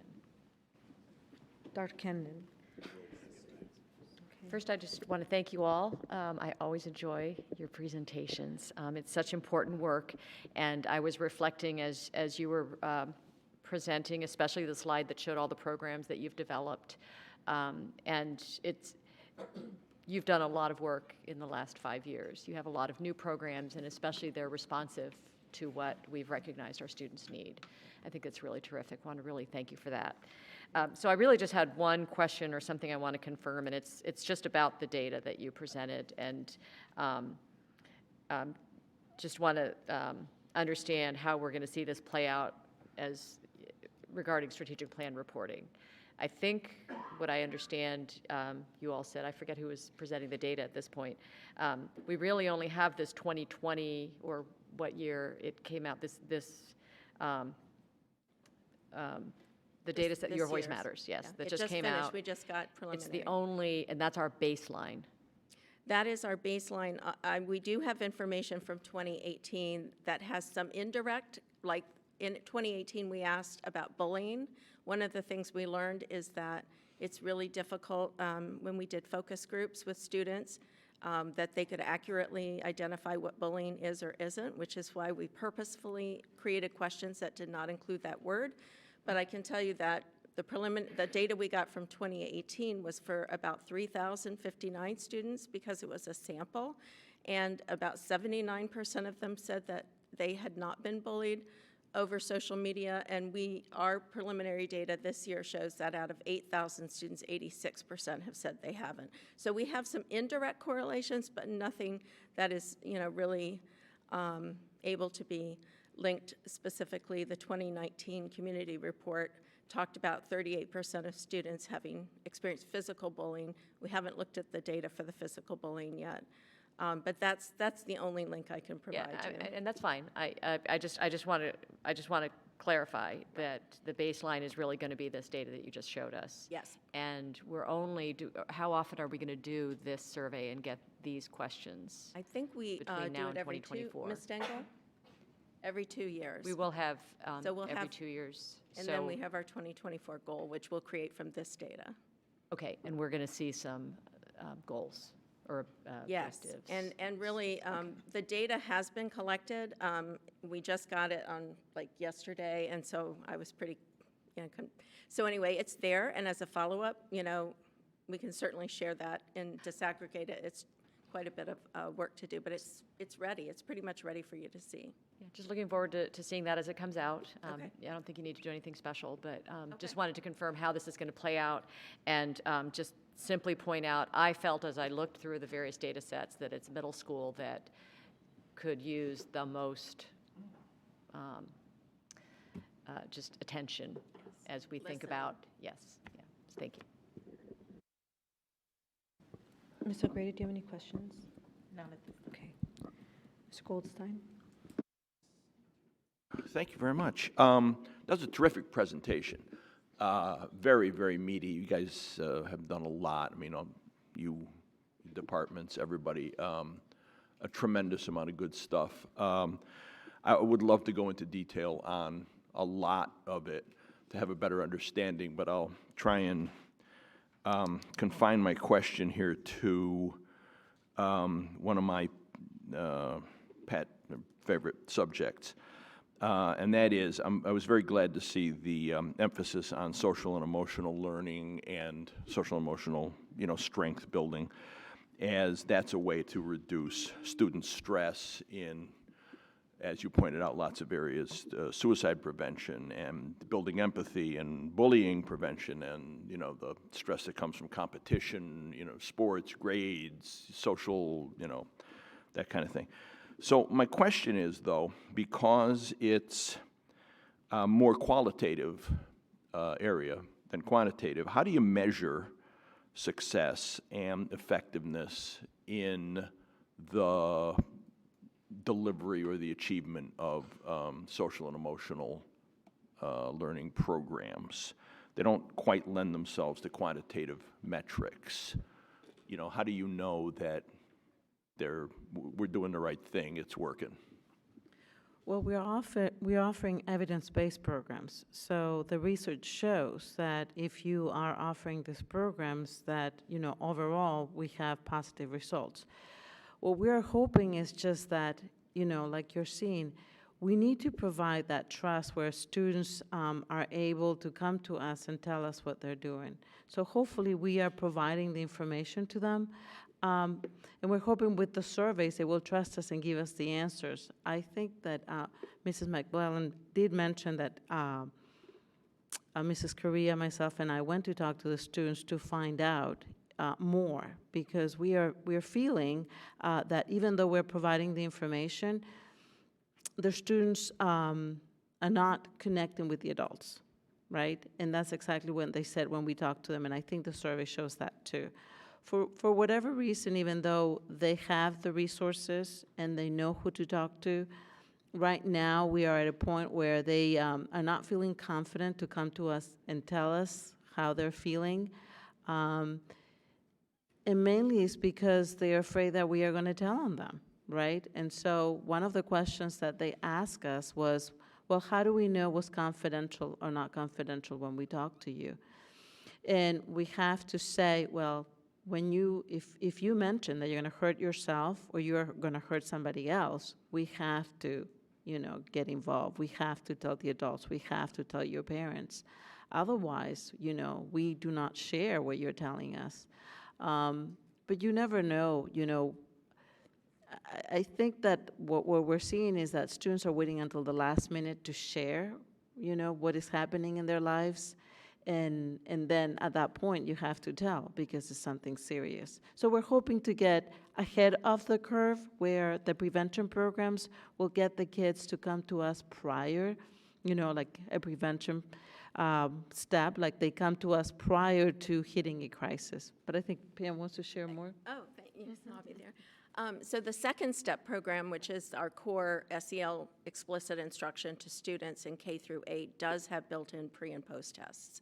And those results in those tests, pre and post, are being delivered to students. We have not aggregated that in any way, but at the school level, they'll be able to see improvement by delivering those pre and post tests. So we have that. We can do more. I don't know that we have anything like beyond qualitative for some of the other programs, but we do for that program. And in that pre and post test, are they saying, for instance, I'm making this up, I didn't know how to deal with bullying, but now as a result of this, I do know how to deal with bullying, or something like that? Right. They didn't know the 4 problem solving steps, but when they leave that day or they leave the second day, they can recite the 4 steps to solving a problem. So sometimes it's an exit ticket or a high five you did, but they have to demonstrate their learning. When I meet with the psychologists or the social workers to go over their SMART goals, many of them are meeting with the students. And so they do have to provide pre and post. And most of the time when they're running groups, they come out with what did the students know before they met, and then what did they know after they had the group. And most of the time, the students have reported that they are better off after the intervention. Okay. I always tell people that this is one of the legs of the three-legged stool. That's our success here in Arlington, our secret sauce.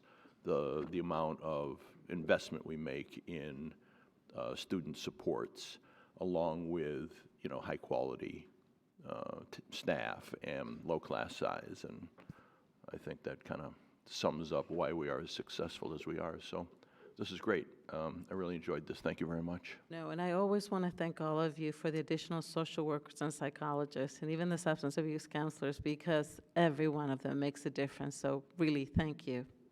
Yeah, thank you. Thank you, Ms. O'Grady.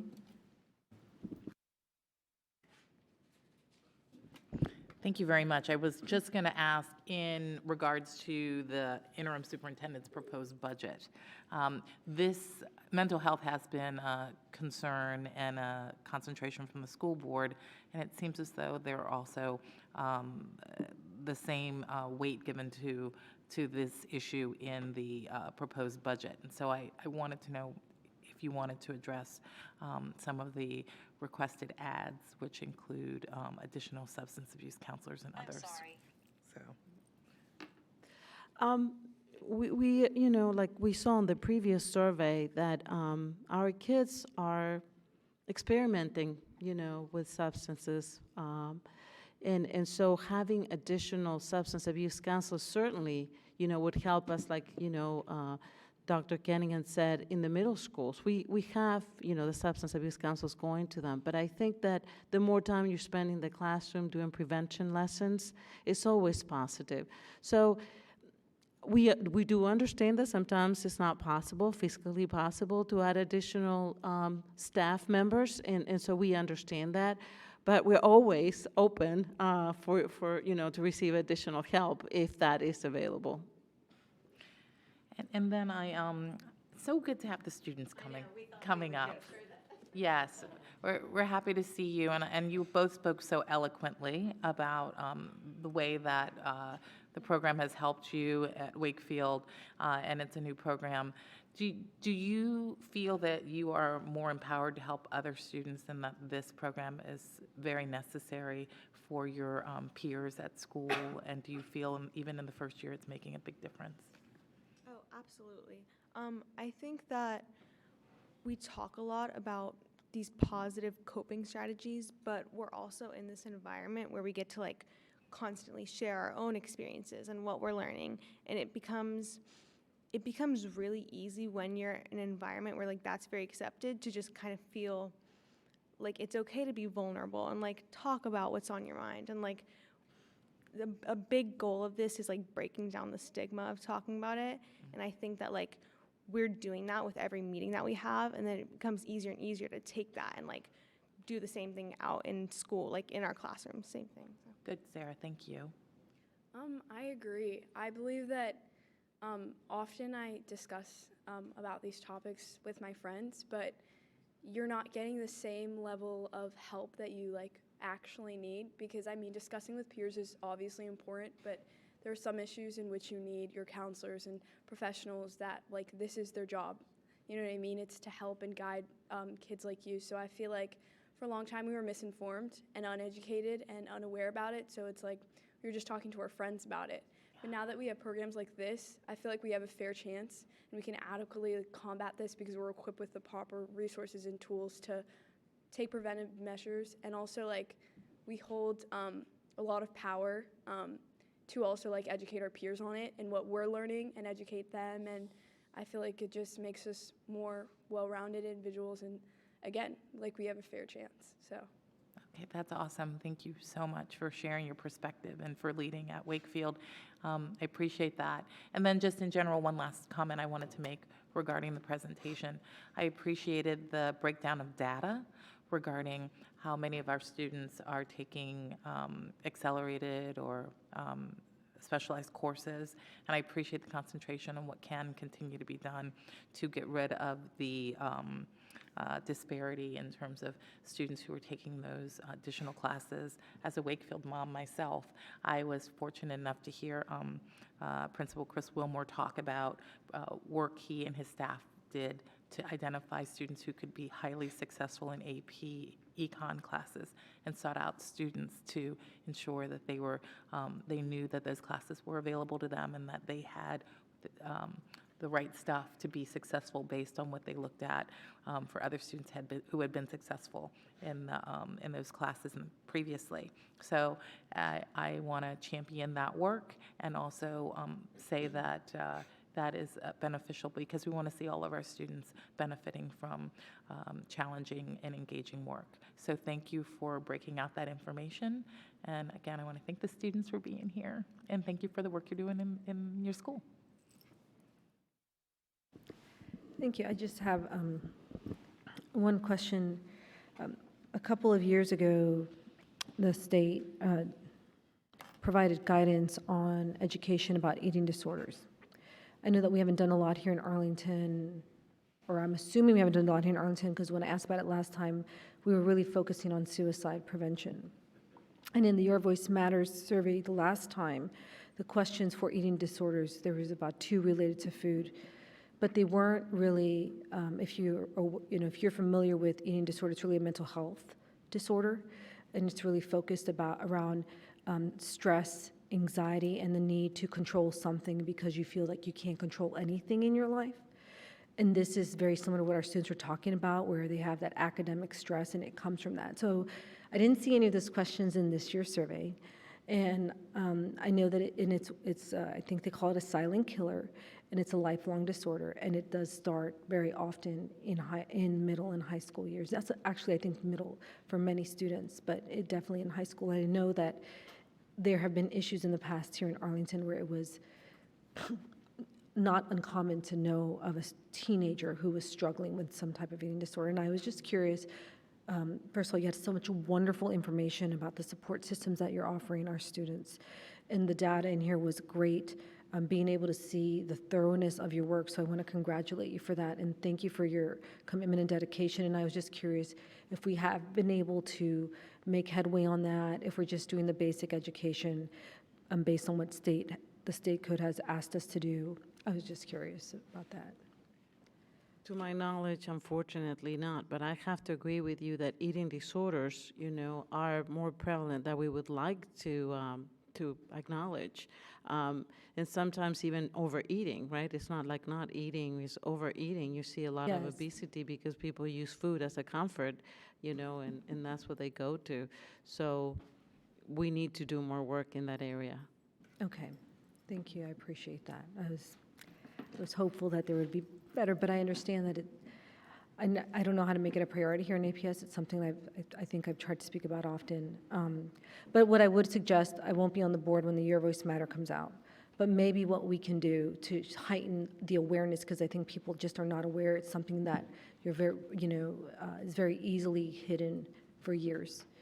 That in the next Your Voice Matter survey that we consult with a person who is an expert in treating the disorders, and put 2 or 3 questions that talk about, something to the effect of, when it is time for lunch, do you experience anxiety?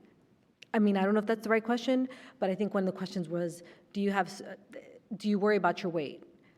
That isn't always going to catch that. So I just wanted to share that feedback for the next Your Voice Matters, because I think if we can help them at this age, we may actually be able to save lives later. So I just want to say thank you for your presentation, and I just want to make sure, Ms. Imran, do you have any questions? Okay, so thank you, and please, I didn't get a chance to thank the students, so please thank them for coming today. It was really wonderful to have them be part of this presentation. No, we want to thank you for all your support. You're always backing us up, and like I said earlier, for acknowledging the work that the counselors, psychologists, and social workers do. Thank you. Okay, thank you. We do have a couple of our student services advisory committee Oh, yes. members, so I just want to make sure that you knew they were here. Hi.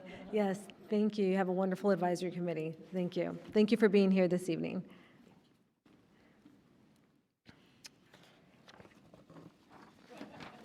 Our second monitoring report is a transportation update. Ms. Johnson? Yes, I'd like to turn it over to Mr. Chadwick, who will introduce his staff. Thank you, Ms. Johnson. I'd like to thank very much our staff, Kristen Holdeman, the Director of Multimodal Transportation Planning, and Kim Wilkes, our Director of Transportation Services, for all the effort they put into this every day and into this presentation. Unfortunately, Ms. Wilkes is unable to attend this evening. She has a family emergency, but we do have Dariba Reba here from Transportation to support that department. So, Kristen, thank you. Thank you. Good evening, everyone. I'm pleased to be here to offer this update on our transportation activities this year. We have a presentation for you. Oop, I got to remember to turn both of them. That will include 4 areas that we'd like to highlight where we've done some interesting and innovative things this year. And then with that, we have some areas that continue to be a challenge for us. So we'll talk a little bit about those as well. So I designed this little bubble, word bubble, to kind of show really the many facets of transportation at APS and the various ways that we address transportation for both our students and our staff and our families as well. I will say, though, that our school bus, of course, comprises the bulk of our transportation here at APS. So a lot of what we'll hear tonight really focuses on the bus system, how we're working on our projects to improve, and then also the areas where we have some challenges. So to give you the sort of basic overview again, I know you've seen some of this before, and it changes each year, of what our bus system looks like. You know, we have 200 buses this year, many of which serve our general education routes, and of course we have 60 buses that serve our special ed routes, along with 3 specialized vehicles. We do have 159 routes this year. I think last time I came to you, we had 154 routes. And they make 400 plus trips every morning and every afternoon.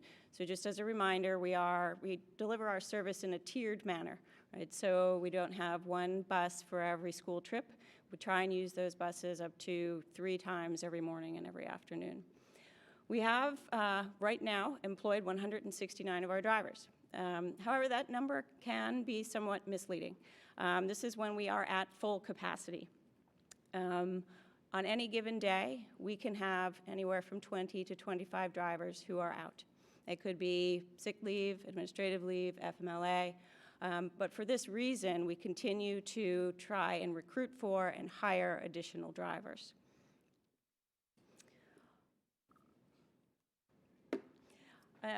Students eligible to be transported this year, we have increased a bit from last year, and this kind of gives you the overview. We really offer 3 different service profiles within the system. We have our service for our neighborhood schools, which our routes tend to be very compact and short. We have service for our countywide programs, where we're serving the entire county. And then we have our specialized service, which tends to be a little more customized. So the 4 highlight areas I'd like to talk to you about tonight are really in the area of revising our transportation policies and PIPs, some work on our transit pilot, hub stops, and our collaboration with the county. Because this is a monitoring item and we're looking at how well these programs align with our strategic goals, rather than kind of being repetitive throughout the presentation, I can put this into a little chart so you can see that each of these projects that we're working on really kind of hit as many as 4 of our goals. And I will, as you hear me speak throughout the presentation, you'll understand kind of how we work through each of those particular goals. So with the overall board policy revision process, we've been working on our transportation policy. And as we were working through that process, what we realized is that the PIP itself really was insufficient. What we needed was 3 different PIPs. And so since we started this process, we've started to work on breaking those 3 out and identifying what we need in both a general education transportation PIP, which we currently have, but then what we might need in a specialized transportation PIP, which we do not have, and then what we're calling other transportation, which really encompasses our athletic trips, our activities, and other such trips that are not the basic getting to and from school.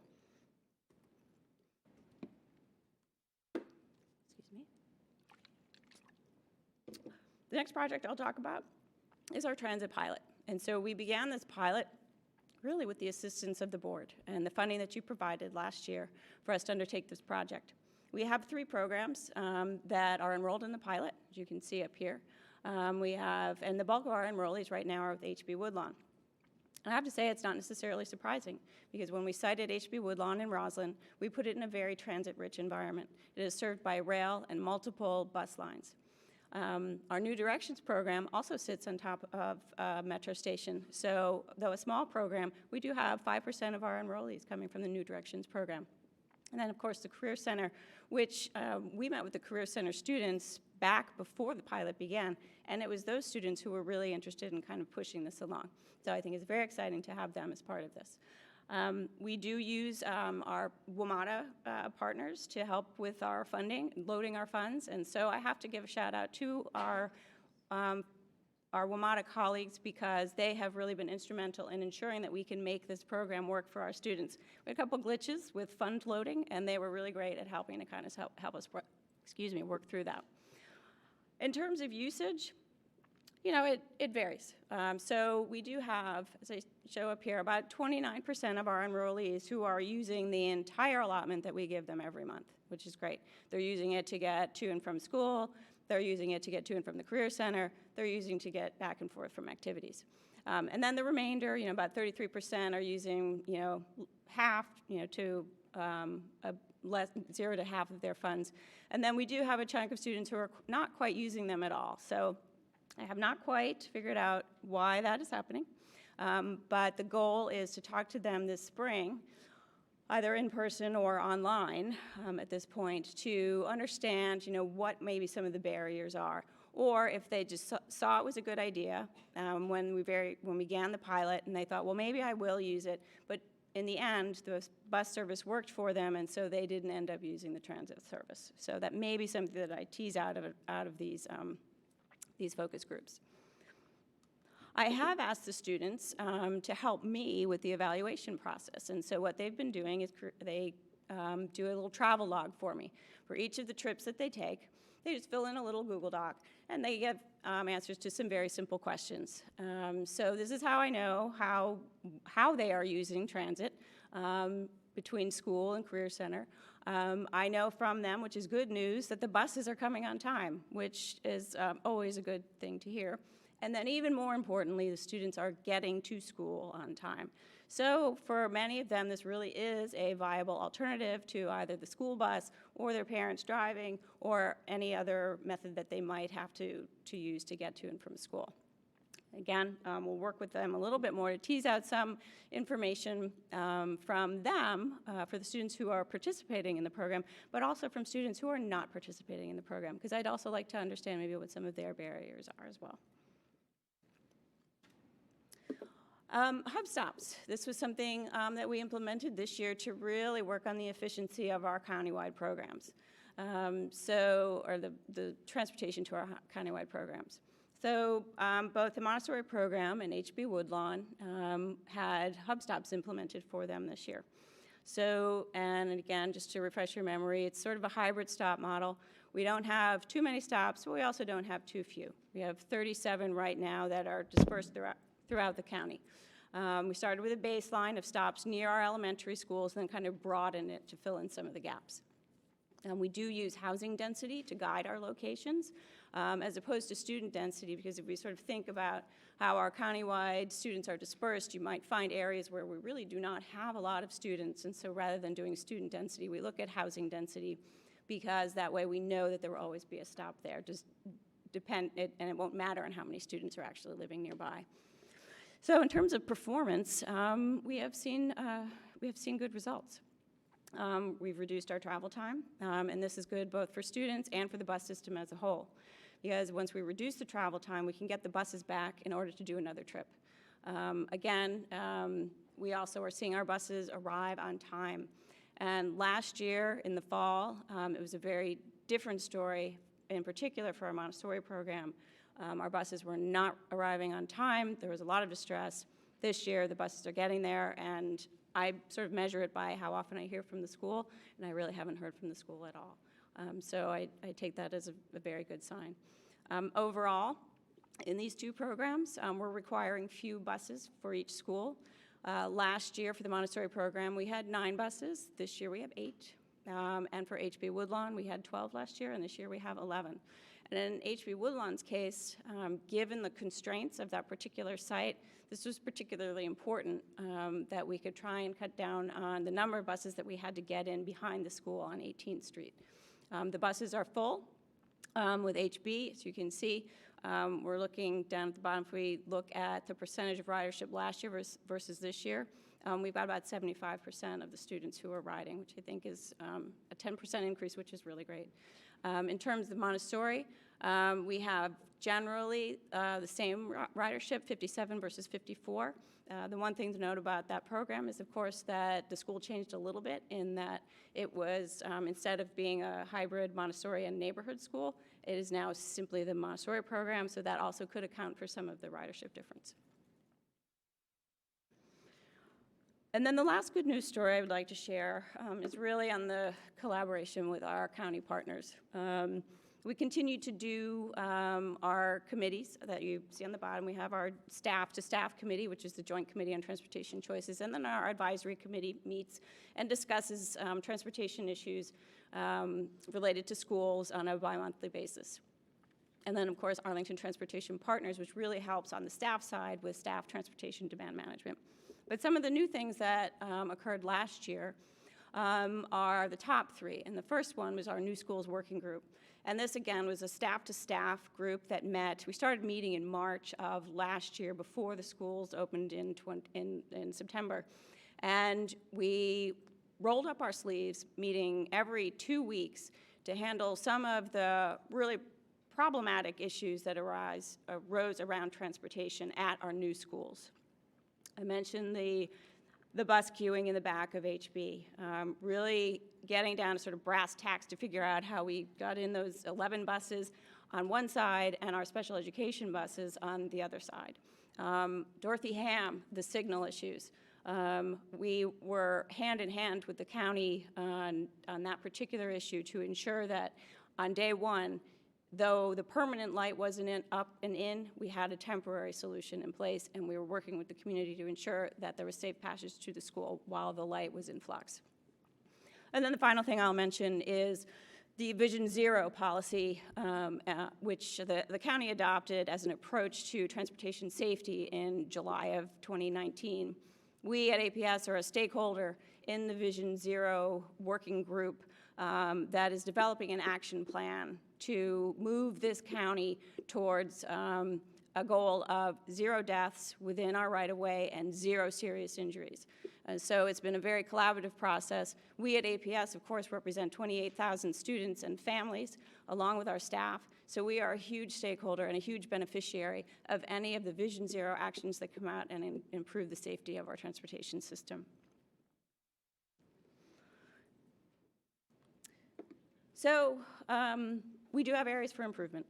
And there are a lot of good news stories, but we still have challenges that we are working our way through. So our transportation office support, I'll talk a little bit about some of the things that we need. And if we need to speak with one of our route planners, we've got him right here to answer some questions. We know that we need to improve communications from our transportation services department. We have specialized transportation service delivery, some issues that we need and challenges that we are working through. And then, of course, with our athletics and activities transportation. And I'll talk briefly about that as well.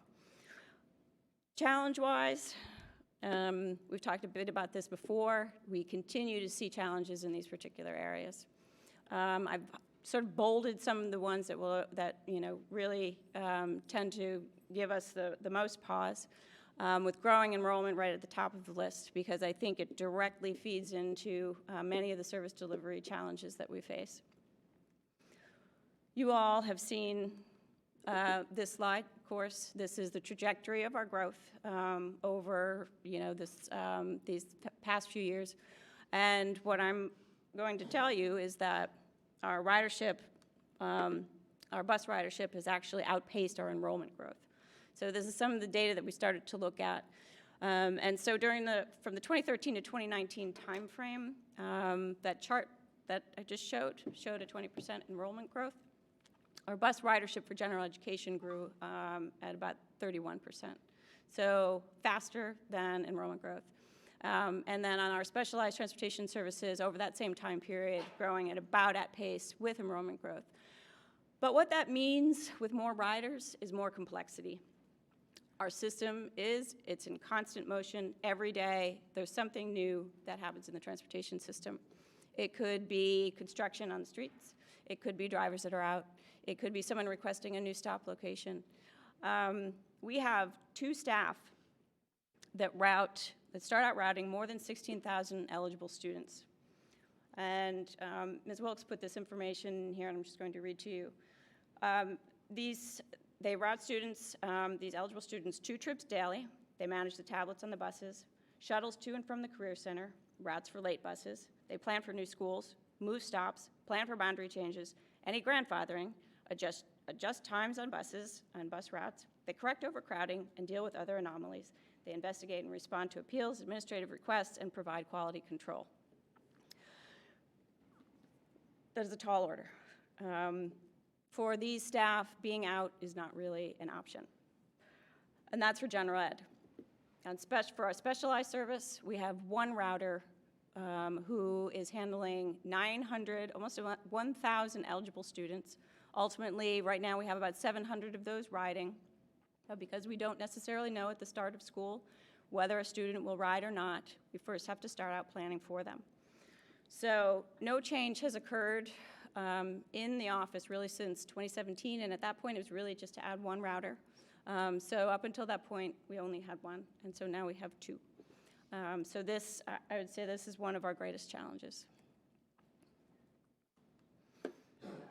So our call center, and this gets to communications, just to give you a sense of what our call center looked like at the beginning of this year, you can see that in September, we had emails and calls that really kind of shot through the roof. And we have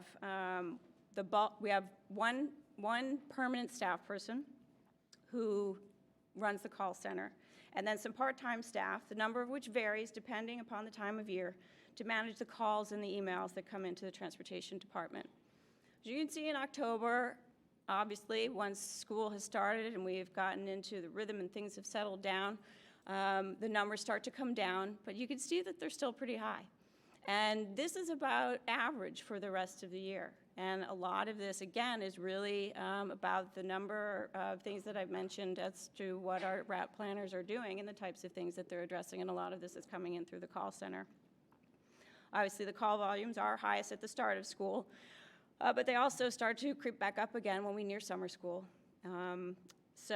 Again, the calls can come from families, schools, and citizens, and again, can be about any type of issue, from a lost, a piece of lost schoolwork or a shoe, to late buses or students who are returned to school because no one was there to meet them at the stop.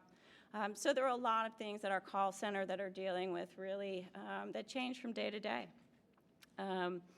And then finally, we know the communications process needs improvement, and we are working with our IS department to implement a customer service software system and have requested additional staff in the budget. We want to be ready for the 2021 school year, which will be very similar in the number of changes that occur to this past fall.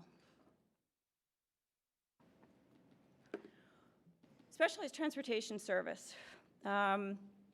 As you can see on the growth side, this is simple growth from last school year to this school year. And this is just straight up ridership. So these are the students that we know are riding. So in the morning, 30% change from last year to this year. And in the afternoon, 43% change. And again, we have one staff person who is routing these trips. So the service is highly customized because of the specific needs of each student, and routes can change daily depending on equipment needs or depending on what may be happening with the student that day. Not all specialized buses have the same equipment. For example, wheelchair lifts or customized seat accommodations, so that too can be in flux depending on potential new students or, again, if the needs of the student change. So we know that we have work in this area. Special education, the special education office and transportation offices are meeting regularly, and we have been since the fall, to really start to address a lot of the issues, primarily on the process side, for ensuring that we're getting the information, the correct information between teams in a timely manner so that we can process requests and get the students served. And then, we've listed up here some of the issues that we're working on in particular. I mentioned that, we have a registered number of about 900 students, or an eligible number of about 900 students, almost 700 are riding. So it's really important for us just to understand, maybe at the beginning, if families are going to opt out, and having that in place before we start routing. So that's a critical piece of what we're trying to do. As I mentioned earlier, we're developing a specialized transportation PIP, and I think what that will do is really put everyone on the same page in terms of expectations and how we deliver the service and what everyone on each side needs to be doing in order to ensure that the service is delivered. One thing that we've done just recently, in fact, last week, we had been struggling with ensuring that we have student health information on our buses, and our parents had been asking for that, and our staff had wanted it, and we were trying to figure out how we operationalize that. So last Wednesday, March 4th, we started with student health information on both our general education and our special education buses. And then with that, providing additional training to drivers and attendants. Drivers and attendants do receive training throughout the year. We actually saw an opportunity on March 3rd with students being out to deliver some enhanced training on that day, which I think went over very well. The last area, just to mention, is the challenges that we've had in delivering our activity transportation services, and these are for the trips that occur outside of the normal get you to school and get you home from school hours. So during the day, it's 9:30 to 1:30, and those we generally are able to serve without issue. It is the trips that occur between 2:30 and about 4:30, 4:45, where we're struggling. Because what's happening at that time is that we are dismissing our students. And remember, these are our buses. We use them over and over. We use them for our to-from school trips, but we also use them for the field trips and the activities trips. And so what was happening is we were finding that our students, in the past, some of our students were not getting home on time. And so in our efforts to try and serve the activity trips. So again, we got a working group together to sort of talk through how we can address some of these issues. One of the ways that we're addressing this is to provide charter services to cover some of the out-of-county trips that are occurring during that dismissal time.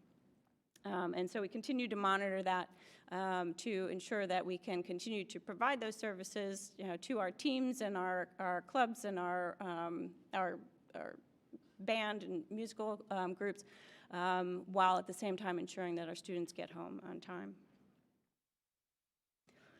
So moving forward / next steps. This is what we have next on our plate, I would say immediately on our plate. And that is to establish an APS interdepartmental special education work group with ASAC and SEPTA representatives to address the concerns that ASAC had raised in a letter, but also some of the things that had already bubbled up through some workshops that we had held between transportation and our advisory committees. And we had teased out some issues already that we'd started to work on. So we want to also monitor the process for including our student health information on the buses. As I said, we just started it last week, and so we're kind of just working through the logistics, kind of understanding what works, what doesn't, and tweaking where we need to.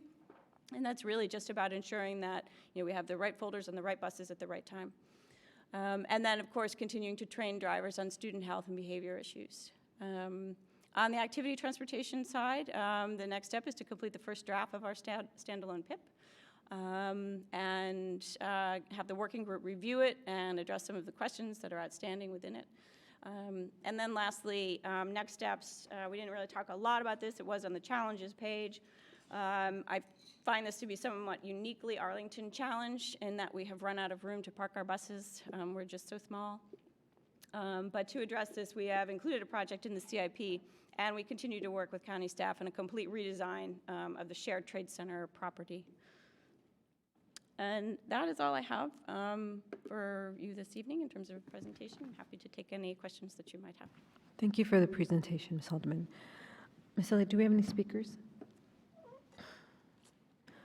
So I'm going to open it up to questions. Colleagues, there are questions or comments? Mr. Goldstein. Thank you. Again, great presentation. Second one tonight. Thank you. Very, very meaty, and I really appreciate getting all that information. Again, I would love to dig into some of the details so I can understand it better because it is so important. I'll try and keep my questions limited. One of those slides back in the beginning, I don't remember which one, said something about bus-eligible students. And talked about, maybe that was it, bus ridership. So eligible, the percent riding, morning and evening. Now, we only have, I guess in general ed, 60%. Those buses, that means the buses are 60% full overall, generally. More or less, or ridership is. It's more ridership based. And the reason I say that okay, is because a bus, you may send a bus that is only planned to pick up 40 students. So there's still 20 seats or so that are empty on a seat like that. But because of the timing of the route, you send the bus only to pick up 40. Which means that if 40% are riding, then it's 60% are riding, this is 60% of the 40 that are planned. Yes. Okay, not of the, right, how many are on a full-size bus, 80 or something? Depending on the age group. Yeah, okay. But I guess my question is, we still have to provide all those buses.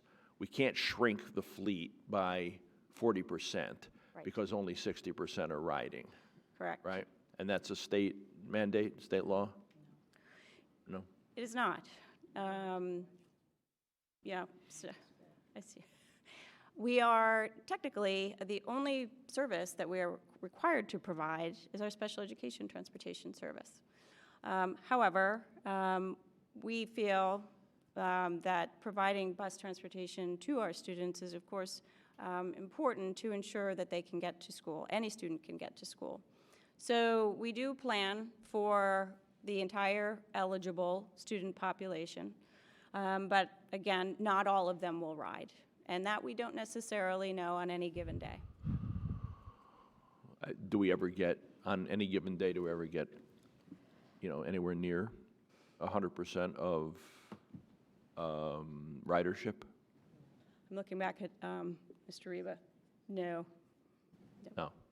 Is it possible to shrink the bus fleet, given that knowledge of ridership? No, because it really does vary on a day-to-day basis. So, you might have students who don't ride in the fall because they're in sport, and then they ride in the winter, and again in the spring, or not in the spring. We have students who attend extended day. Sometimes they're there 5 days a week. Sometimes they are not there the full week. So it fluctuates and it varies. And I think what we can do is make some of the routes more efficient.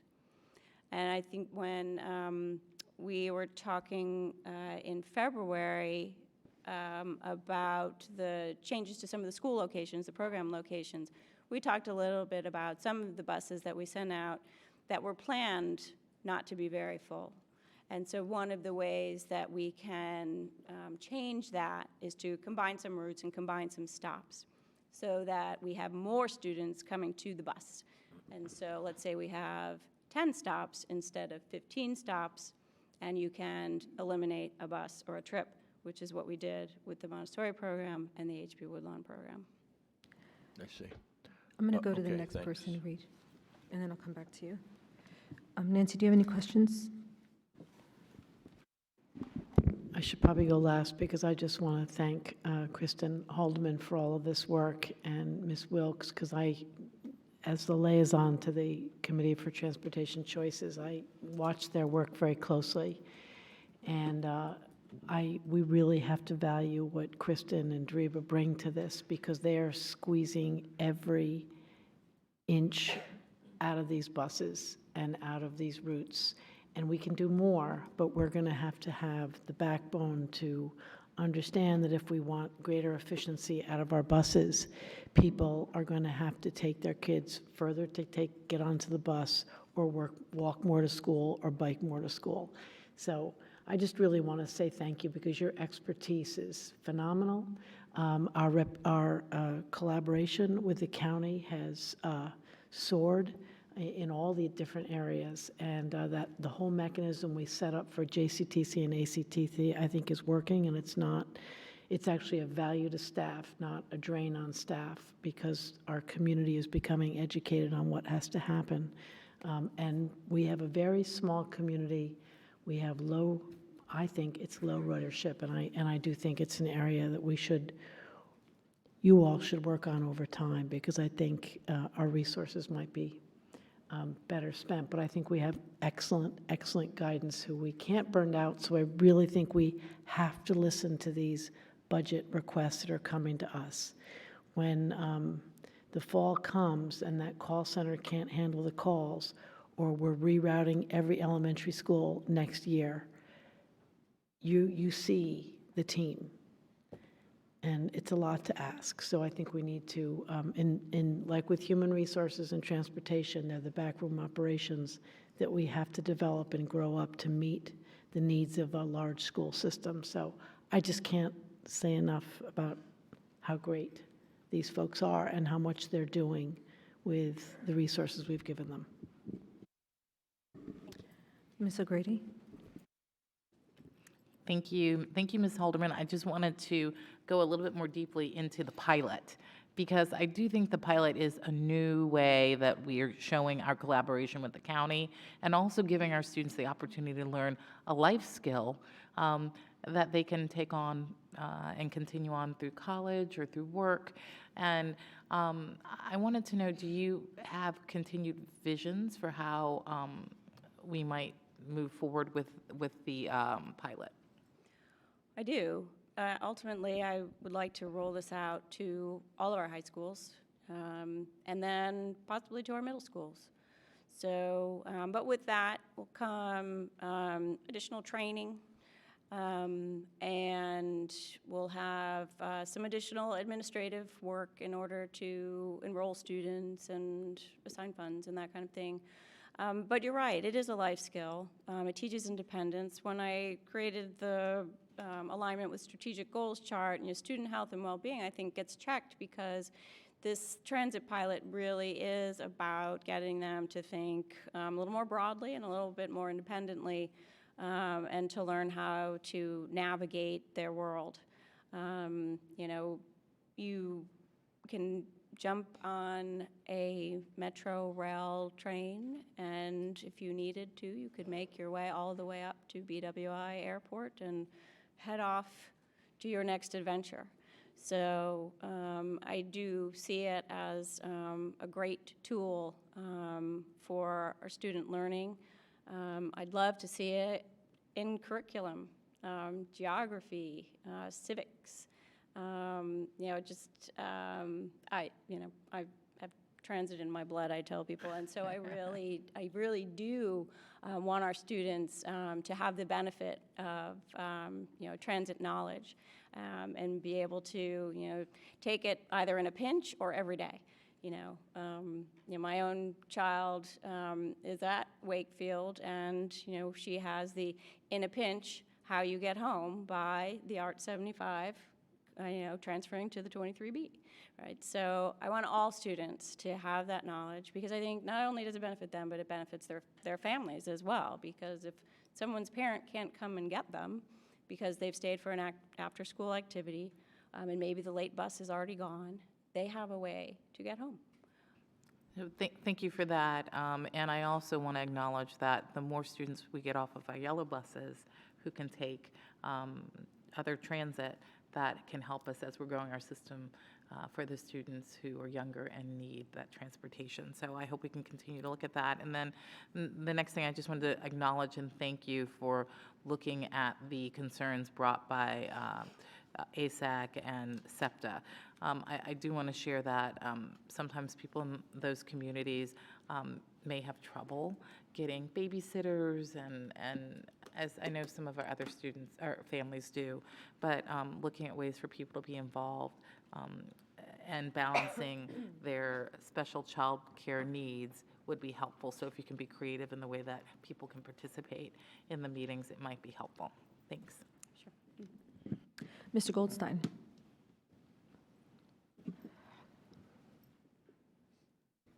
Thank you. I just had one more question, and that was on slide 9, where you're talking about the pilot. That's it? Yeah, that's it. And at the bottom, the 38% not using funds at all. Now, did they request funds to be able to use the program, or did you just give everybody funds and tell them about the program and how to use it? they requested funds. So students and families in each of these programs, Career Center, HB Woodlawn, and New Directions, received an email invitation to enroll in the pilot. And then once they did that, I would enroll them with Metro.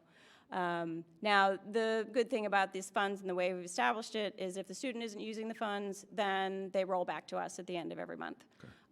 So as they say, no harm, no foul. But what I do want to understand is, what appealed to them in the first place, and what changed along the way where maybe it didn't become viable. Yeah, that would be useful to know, since it's a good third, a little bit more than a third. Okay, all right. I was just curious about how that worked. Okay, thank you very much. Sure. I just want to say thank you for the presentation. I really appreciated all the information. I understand the budget requests that are in there for your department, and I know that you all have been pulling a lot with a very small team. And I just want to acknowledge that I recall how hard you worked when we launched this year. I know that you were working very long days on the weekends, you and your team, and I just want to say thank you for that. It was acknowledged and it was recognized, and I want to acknowledge it. We noticed it, and this is our first opportunity, I think, to say thank you.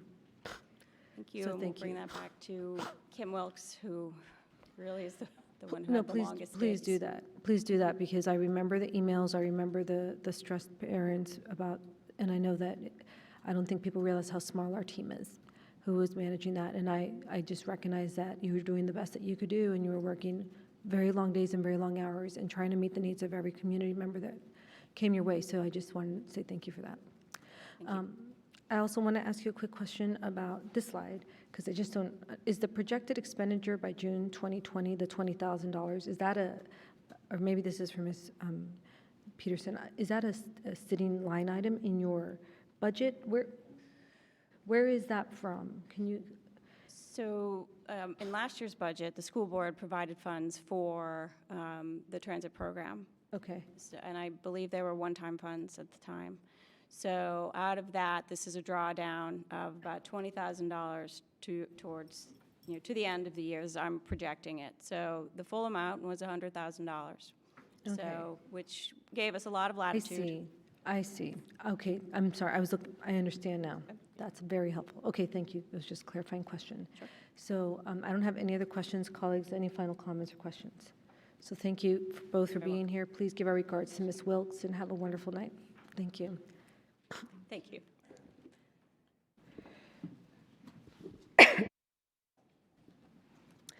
We have one action item this evening, and I'm due to present, aren't I?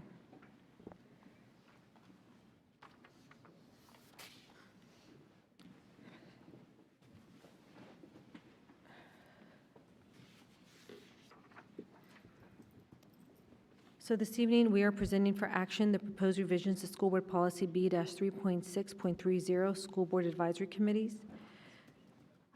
We saw this for information at our last board meeting, and we do have a couple of updated changes.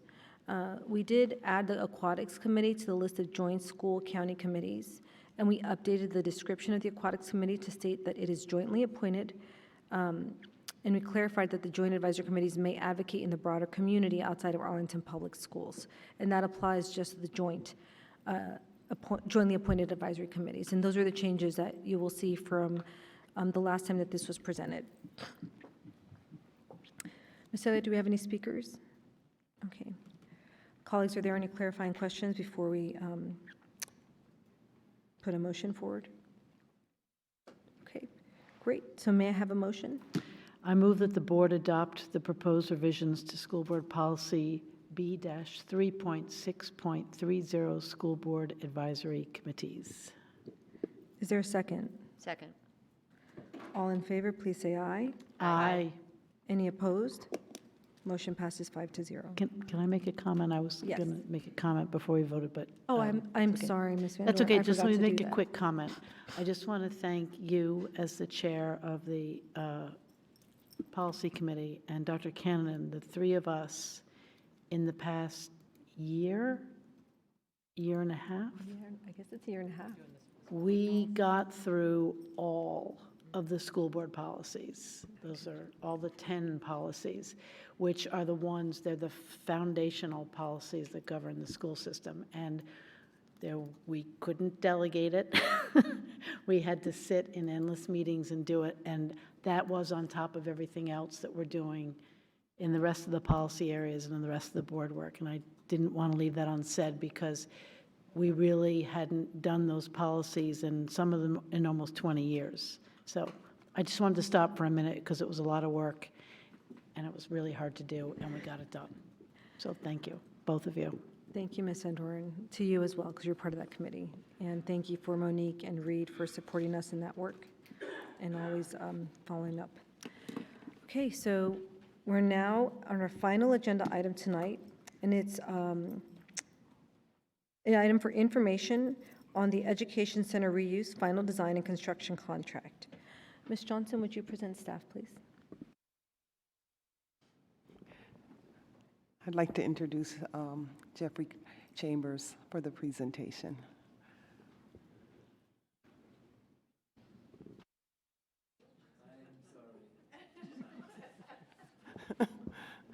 Mr. Chadwick, would you like to share a few words?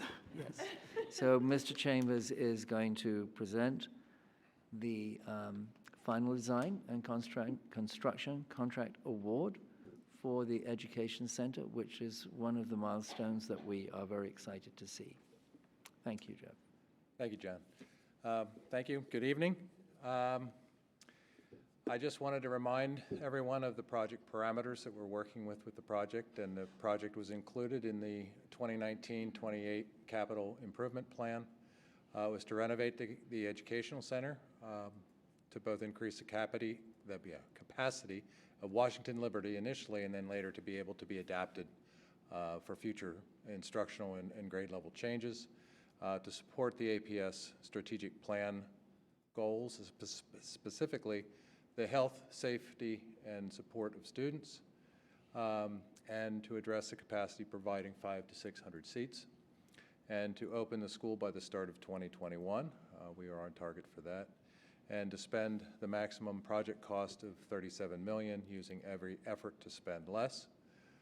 And I just want everybody to be aware that all of the information and BLPC and all of the documentation on the project is available on the project website and can follow with that. As far as the project timeline, we remain on time as to where we started. We started in this process in the fall of 2018 and worked through. We had the county board approval with the use permit in May of 2019, and we're currently in March of 2020 for the school board approval. We have pricing and a contractor ready to go, so we're going to be working on that last arrow of construction.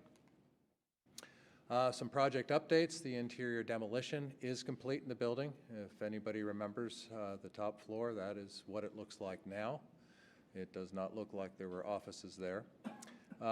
Permits approved. We have the use permit, we have the civil engineering plan, we have the landscape plan, and we have the fire alarm.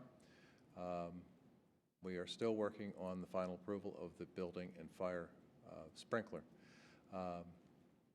And on March 5th, 2020, we had the BLPC PFRC and community pre-construction meeting, so that everybody was brought up to date as with regard to the BLPC and community as to what, if anything, changed from the last time they had seen the project.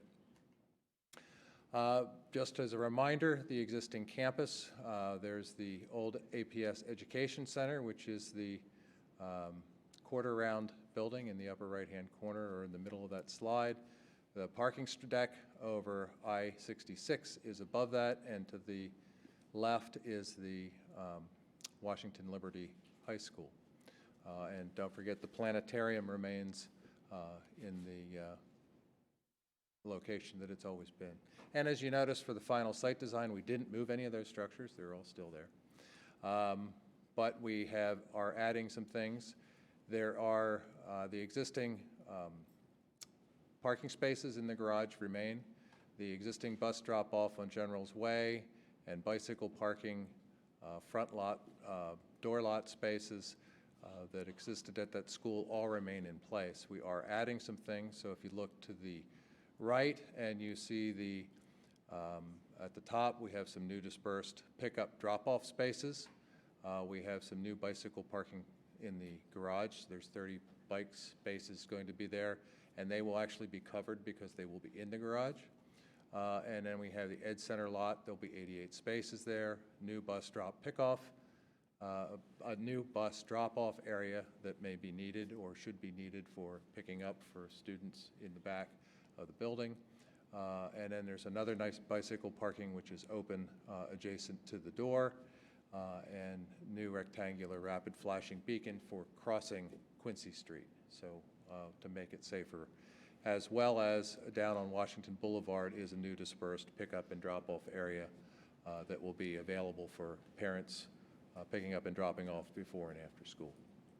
So we're essentially trying to have pickup and drop-off pretty much around the block, which disperses it. One of the lessons learned at the Heights building is if it's dispersed, it's less noticeable and less congestion at one location. Final design for the Ed Center area is we did make some changes from our CIP by adding, because it is serving Washington Liberty. When we first did the CIP, it was just going to be educational space. It hadn't been defined. So we do have a very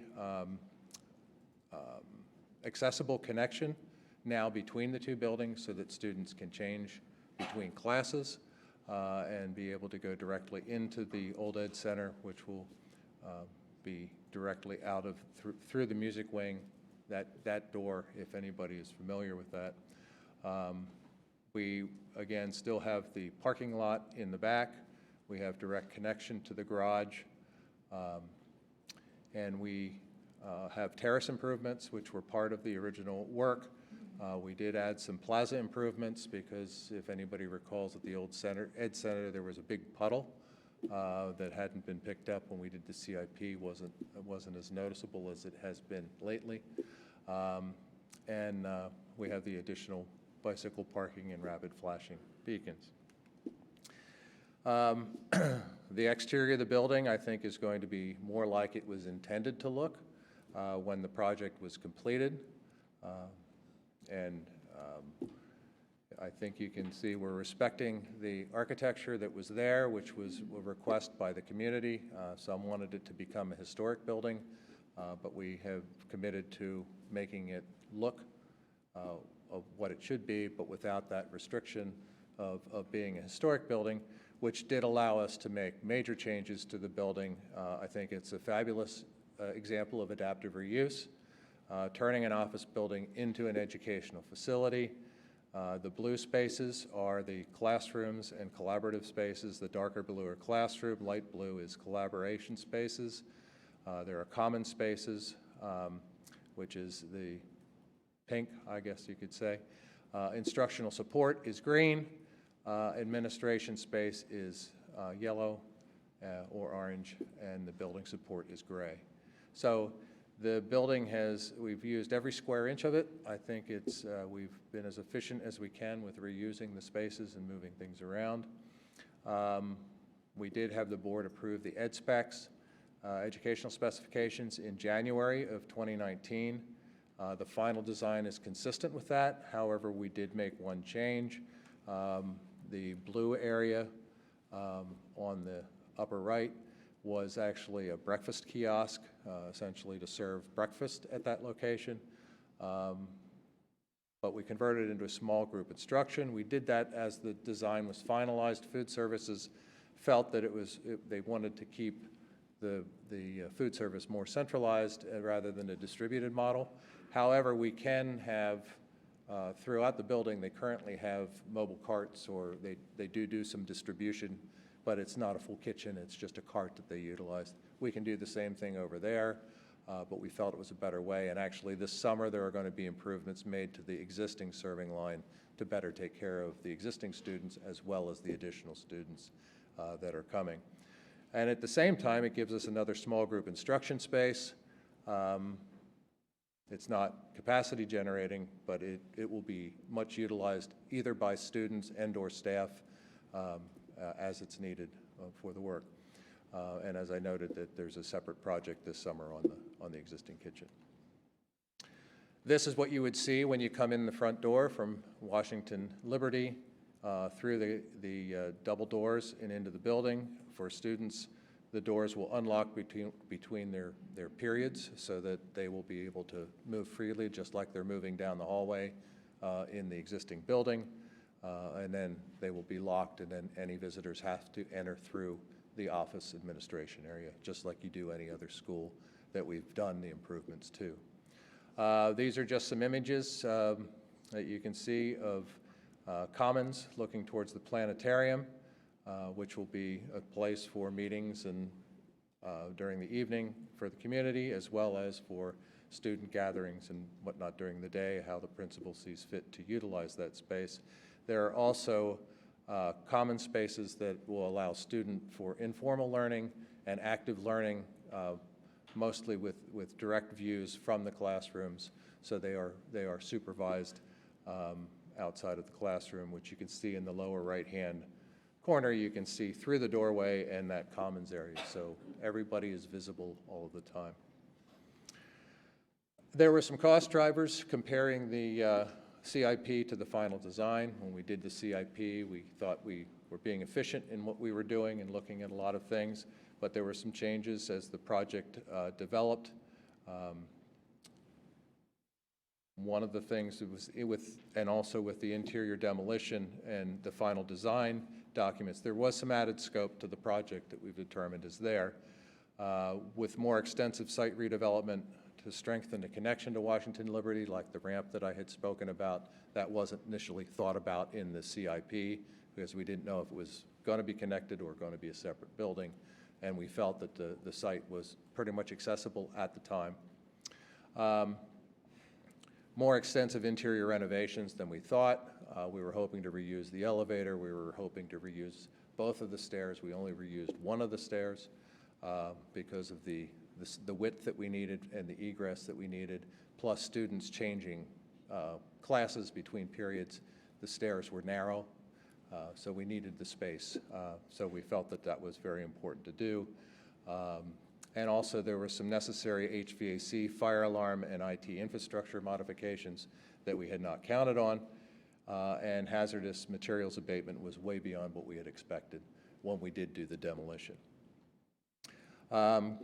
And construction costs continue to increase sharply in the DC metro area, as we've been talking with most of our projects, and material escalation has been exceeding the forecasts. We did a lot of cost management on this project. We used some series of bid alternates to be able to compare some things that were part of the project, and we had to evaluate whether they made sense to incorporate. But all of the alternates, because of where we were with costing, were additive, which was a representative of the base cost. Most of those we are not recommending to follow through, but there are a couple that we are looking at. Replacement of the fourth floor windows for safety reasons we believe it needs to be done. There are some exterior improvements to improve some safety conditions, which we think needs to be done, and we are recommending that those, and a part of our recommendation, to have those accepted. We did look at enlarging the lower level windows. We do not believe it is cost effective to utilize or to do that based on the cost that came in. The cost benefit just did not come to where we thought it would come to. So where we are on the project, we have a construction cost of $29,194,176.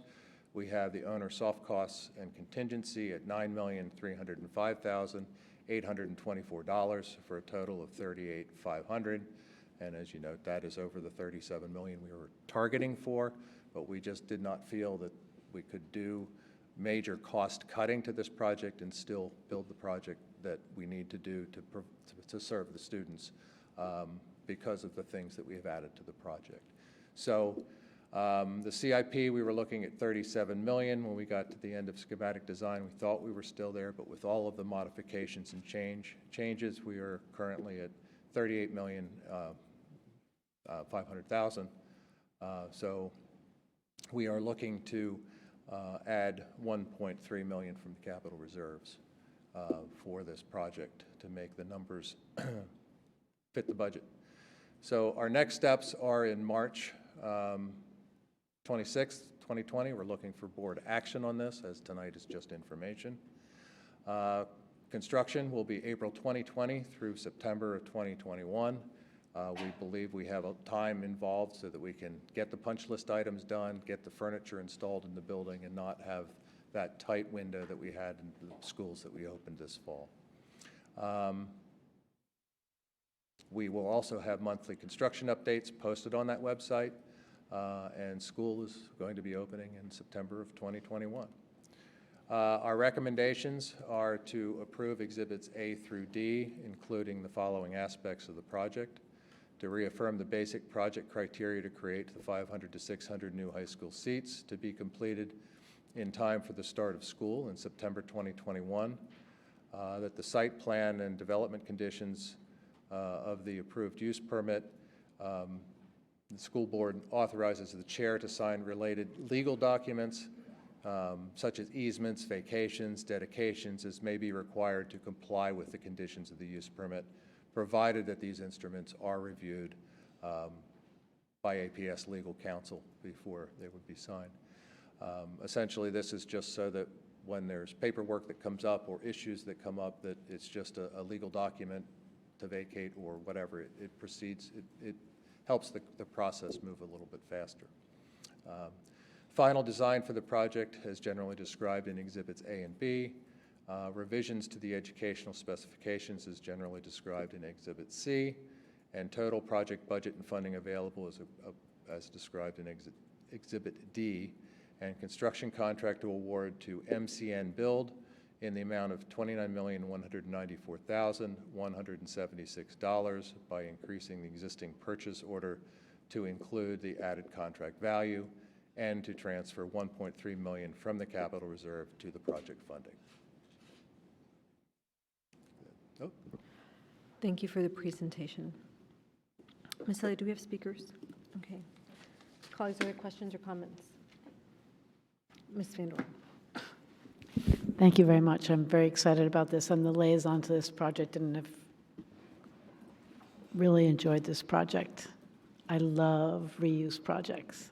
So we're spending $38 million to acquire between 500 and 600 seats. What is the final number of seats? It depends on how the spaces actually get used and what the occupancy is. It will be, upwards of probably 550 to 600, depending on how the principal actually puts the classes into the building. I just want to make sure the community knows that we're doing such an excellent job reusing space that we already had. And it was not an easy project, and it had a lot of expenses because the building was built at a period of time when there were things in that. It was built for an office building, and you had to take out a lot in order to redo it, but smartly demolished it before you finalized the plan. So I want to thank you for that. Really, I want to thank you because I think it just shows good stewardship of our existing resources. And we also built it flexibly so it could be used for additional learning purposes at a different time. Correct. Right. Okay. So I do have one question to ask, and I don't know if this should go to you or the superintendent, but in the recent fleet project, and we just approved additional funds to go back in and deal with the issues related to disability accommodations. I hope from that point forward, we were going to do a scrub on all these projects and make sure that we weren't going to run into accessibility, universal design. I know that's going farther, but that we don't have problems because we had to cut something out or we didn't foresee it. We worked on the issue related to the access from the school into the building. I'm presuming the elevators are accessible. I know there's easy accessibility to the parking lot. I'm trying to, in my mommy mind, I can't come up with something that you didn't address, but I'd really like you to to speak to that, and are we bringing somebody on board who, with a fresh eye, is going to look at these to make sure that if there's something needs to be spent now when it would be less expensive, that we're actually doing that now rather than later, because I don't want to have another fail, not on something, you know, I don't want to do it anywhere, but now's the moment, and I've pledged myself to be looking at these projects and not finishing unless we're sure. So I would like to answer that question, if I may. We have done that scrubbing internally. We are still looking for the right consultant to review the project, but it will be done before we proceed very far. Thank you. And it is actually quite challenging to find a consultant that really goes beyond ADA to look also at universal design. So we want to get the right person. And we're talking with the county because I know that they, okay, thank you. I just really think we should do that. Thank you, Ms. Sandoran. Reed, do you have questions? Yep. Yeah, thank you for the presentation. So I guess my question, I really have two questions. The first is about the value engineering process that, as we all know, it goes on with every project, has gone on with every project forever. Unfortunately, it doesn't always yield an optimum situation. So I'm interested in knowing if you are addressing, I mean, it's good to hear that we're looking for a consultant to review and make sure that in the cost management, in the value engineering, we're addressing the right things, making sure that the right things, you know, come out in the final product. But are we addressing the process itself, value engineering process improvements? I mean, I guess this is part of the review and the compliance with ADA or whatever else we need to comply with, but also coordination with the BLPC, coordination, communication with the community. Is there a general process re-engineering, if you will, for value engineering? I think that the thing is our value engineering starts when we start with schematic design. We're constantly value engineering as we work through it. I think the thing that we learned, a big lesson on the projects that we opened this fall, that we can't do major cost cutting, and we didn't. We actually asked for additional funding for this project because the most that we've done here is we have not cut out any programmatic elements. We have maybe modified materials. You know, we for instance, we're looking at terrazzo to mimic what was in the original building. We aren't using terrazzo because it was cost prohibitive. We have 2 elevators. We still have 2 elevators. We have 2 stair towers. We still have 2 stair towers. We have handicap parking spaces in the front of the building. So really what we looked at was materials and how we did that.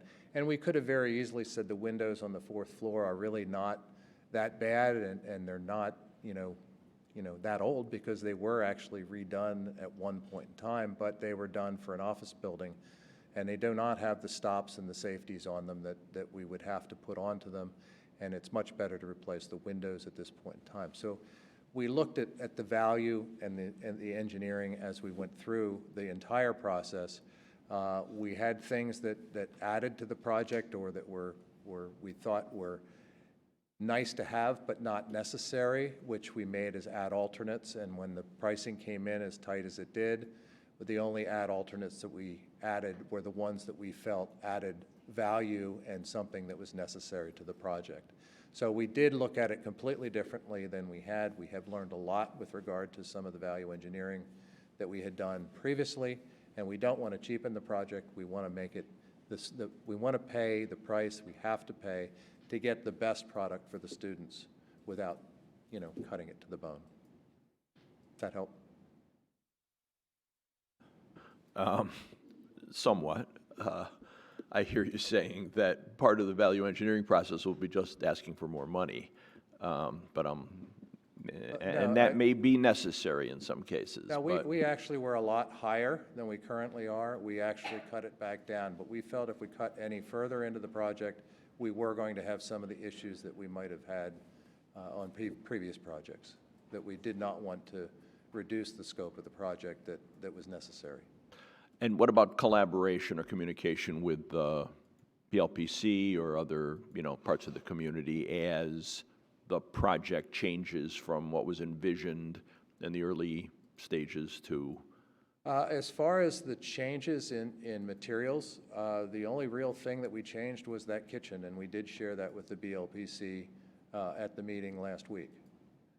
We really have not changed the program. I mean, we were looking at details of windows, they were not part of that. But the overall scope of the project with regard to the ramp from Washington Liberty, because towards the end of the process, they knew that we were, looking at it, or you had approved it to be for Washington Liberty. So they saw the changes that had happened by the time we got through schematic design. But from schematic design, the overall concept has not changed. It's just a matter of the materials that we utilized in the building. We were hoping to be at 37 or less. We couldn't because of the things that we added to the project from when we had done that budget with the CIP. Okay, thanks. How about the planetarium? Can you talk about that? The planetarium, actually, there was one of the scope creep that we had there was to improve the mechanical system in that building beyond what we had initially determined. We're also modifying some of the safety systems in that building that we hadn't counted on. It was determined, or we believed it to be much more self-sufficient than it actually turned out to be. It was really dependent on the old systems. So that was part of the issue, and I think we have a better system. It's going to be much more comfortable, and I think it was worth the value because it's used by so many elementary students. And it's still planned to open when the rest of the building is? Correct. September, Yep. August of 21? Yep. We're hoping I think it's the spring of 21, we're trying to get that open if we have everything in place. Okay, thank you. Ms. O'Grady? Thank you, Chair Talento. Mr. Chambers, can you remind me, I'm sorry, was the new ground connection ramp, was that in the original design, or did you add it in The ramp from Washington Liberty, that was not in the original CIP. Okay, and so that's a new... It developed as we developed it with the BLPC PFRC process. Okay, so when you send it, this isn't something we're seeing for the first time, the ramp? No.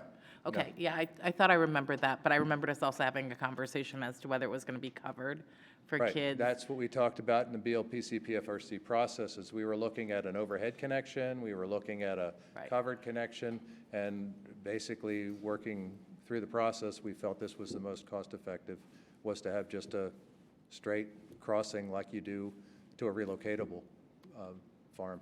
So. Thank you. I'm sorry. I was trying to understand if that was something different from the last one. And then on slide 4.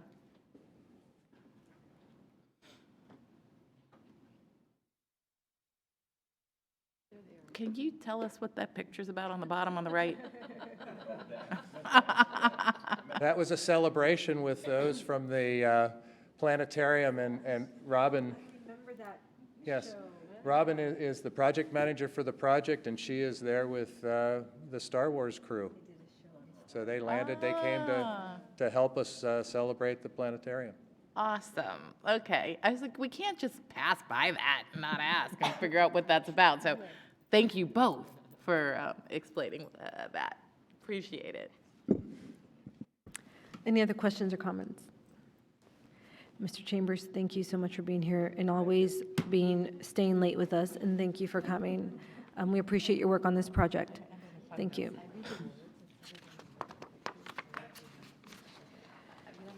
We are now at new business. Board members, is there any new business? Seeing and hearing none, this meeting is adjourned.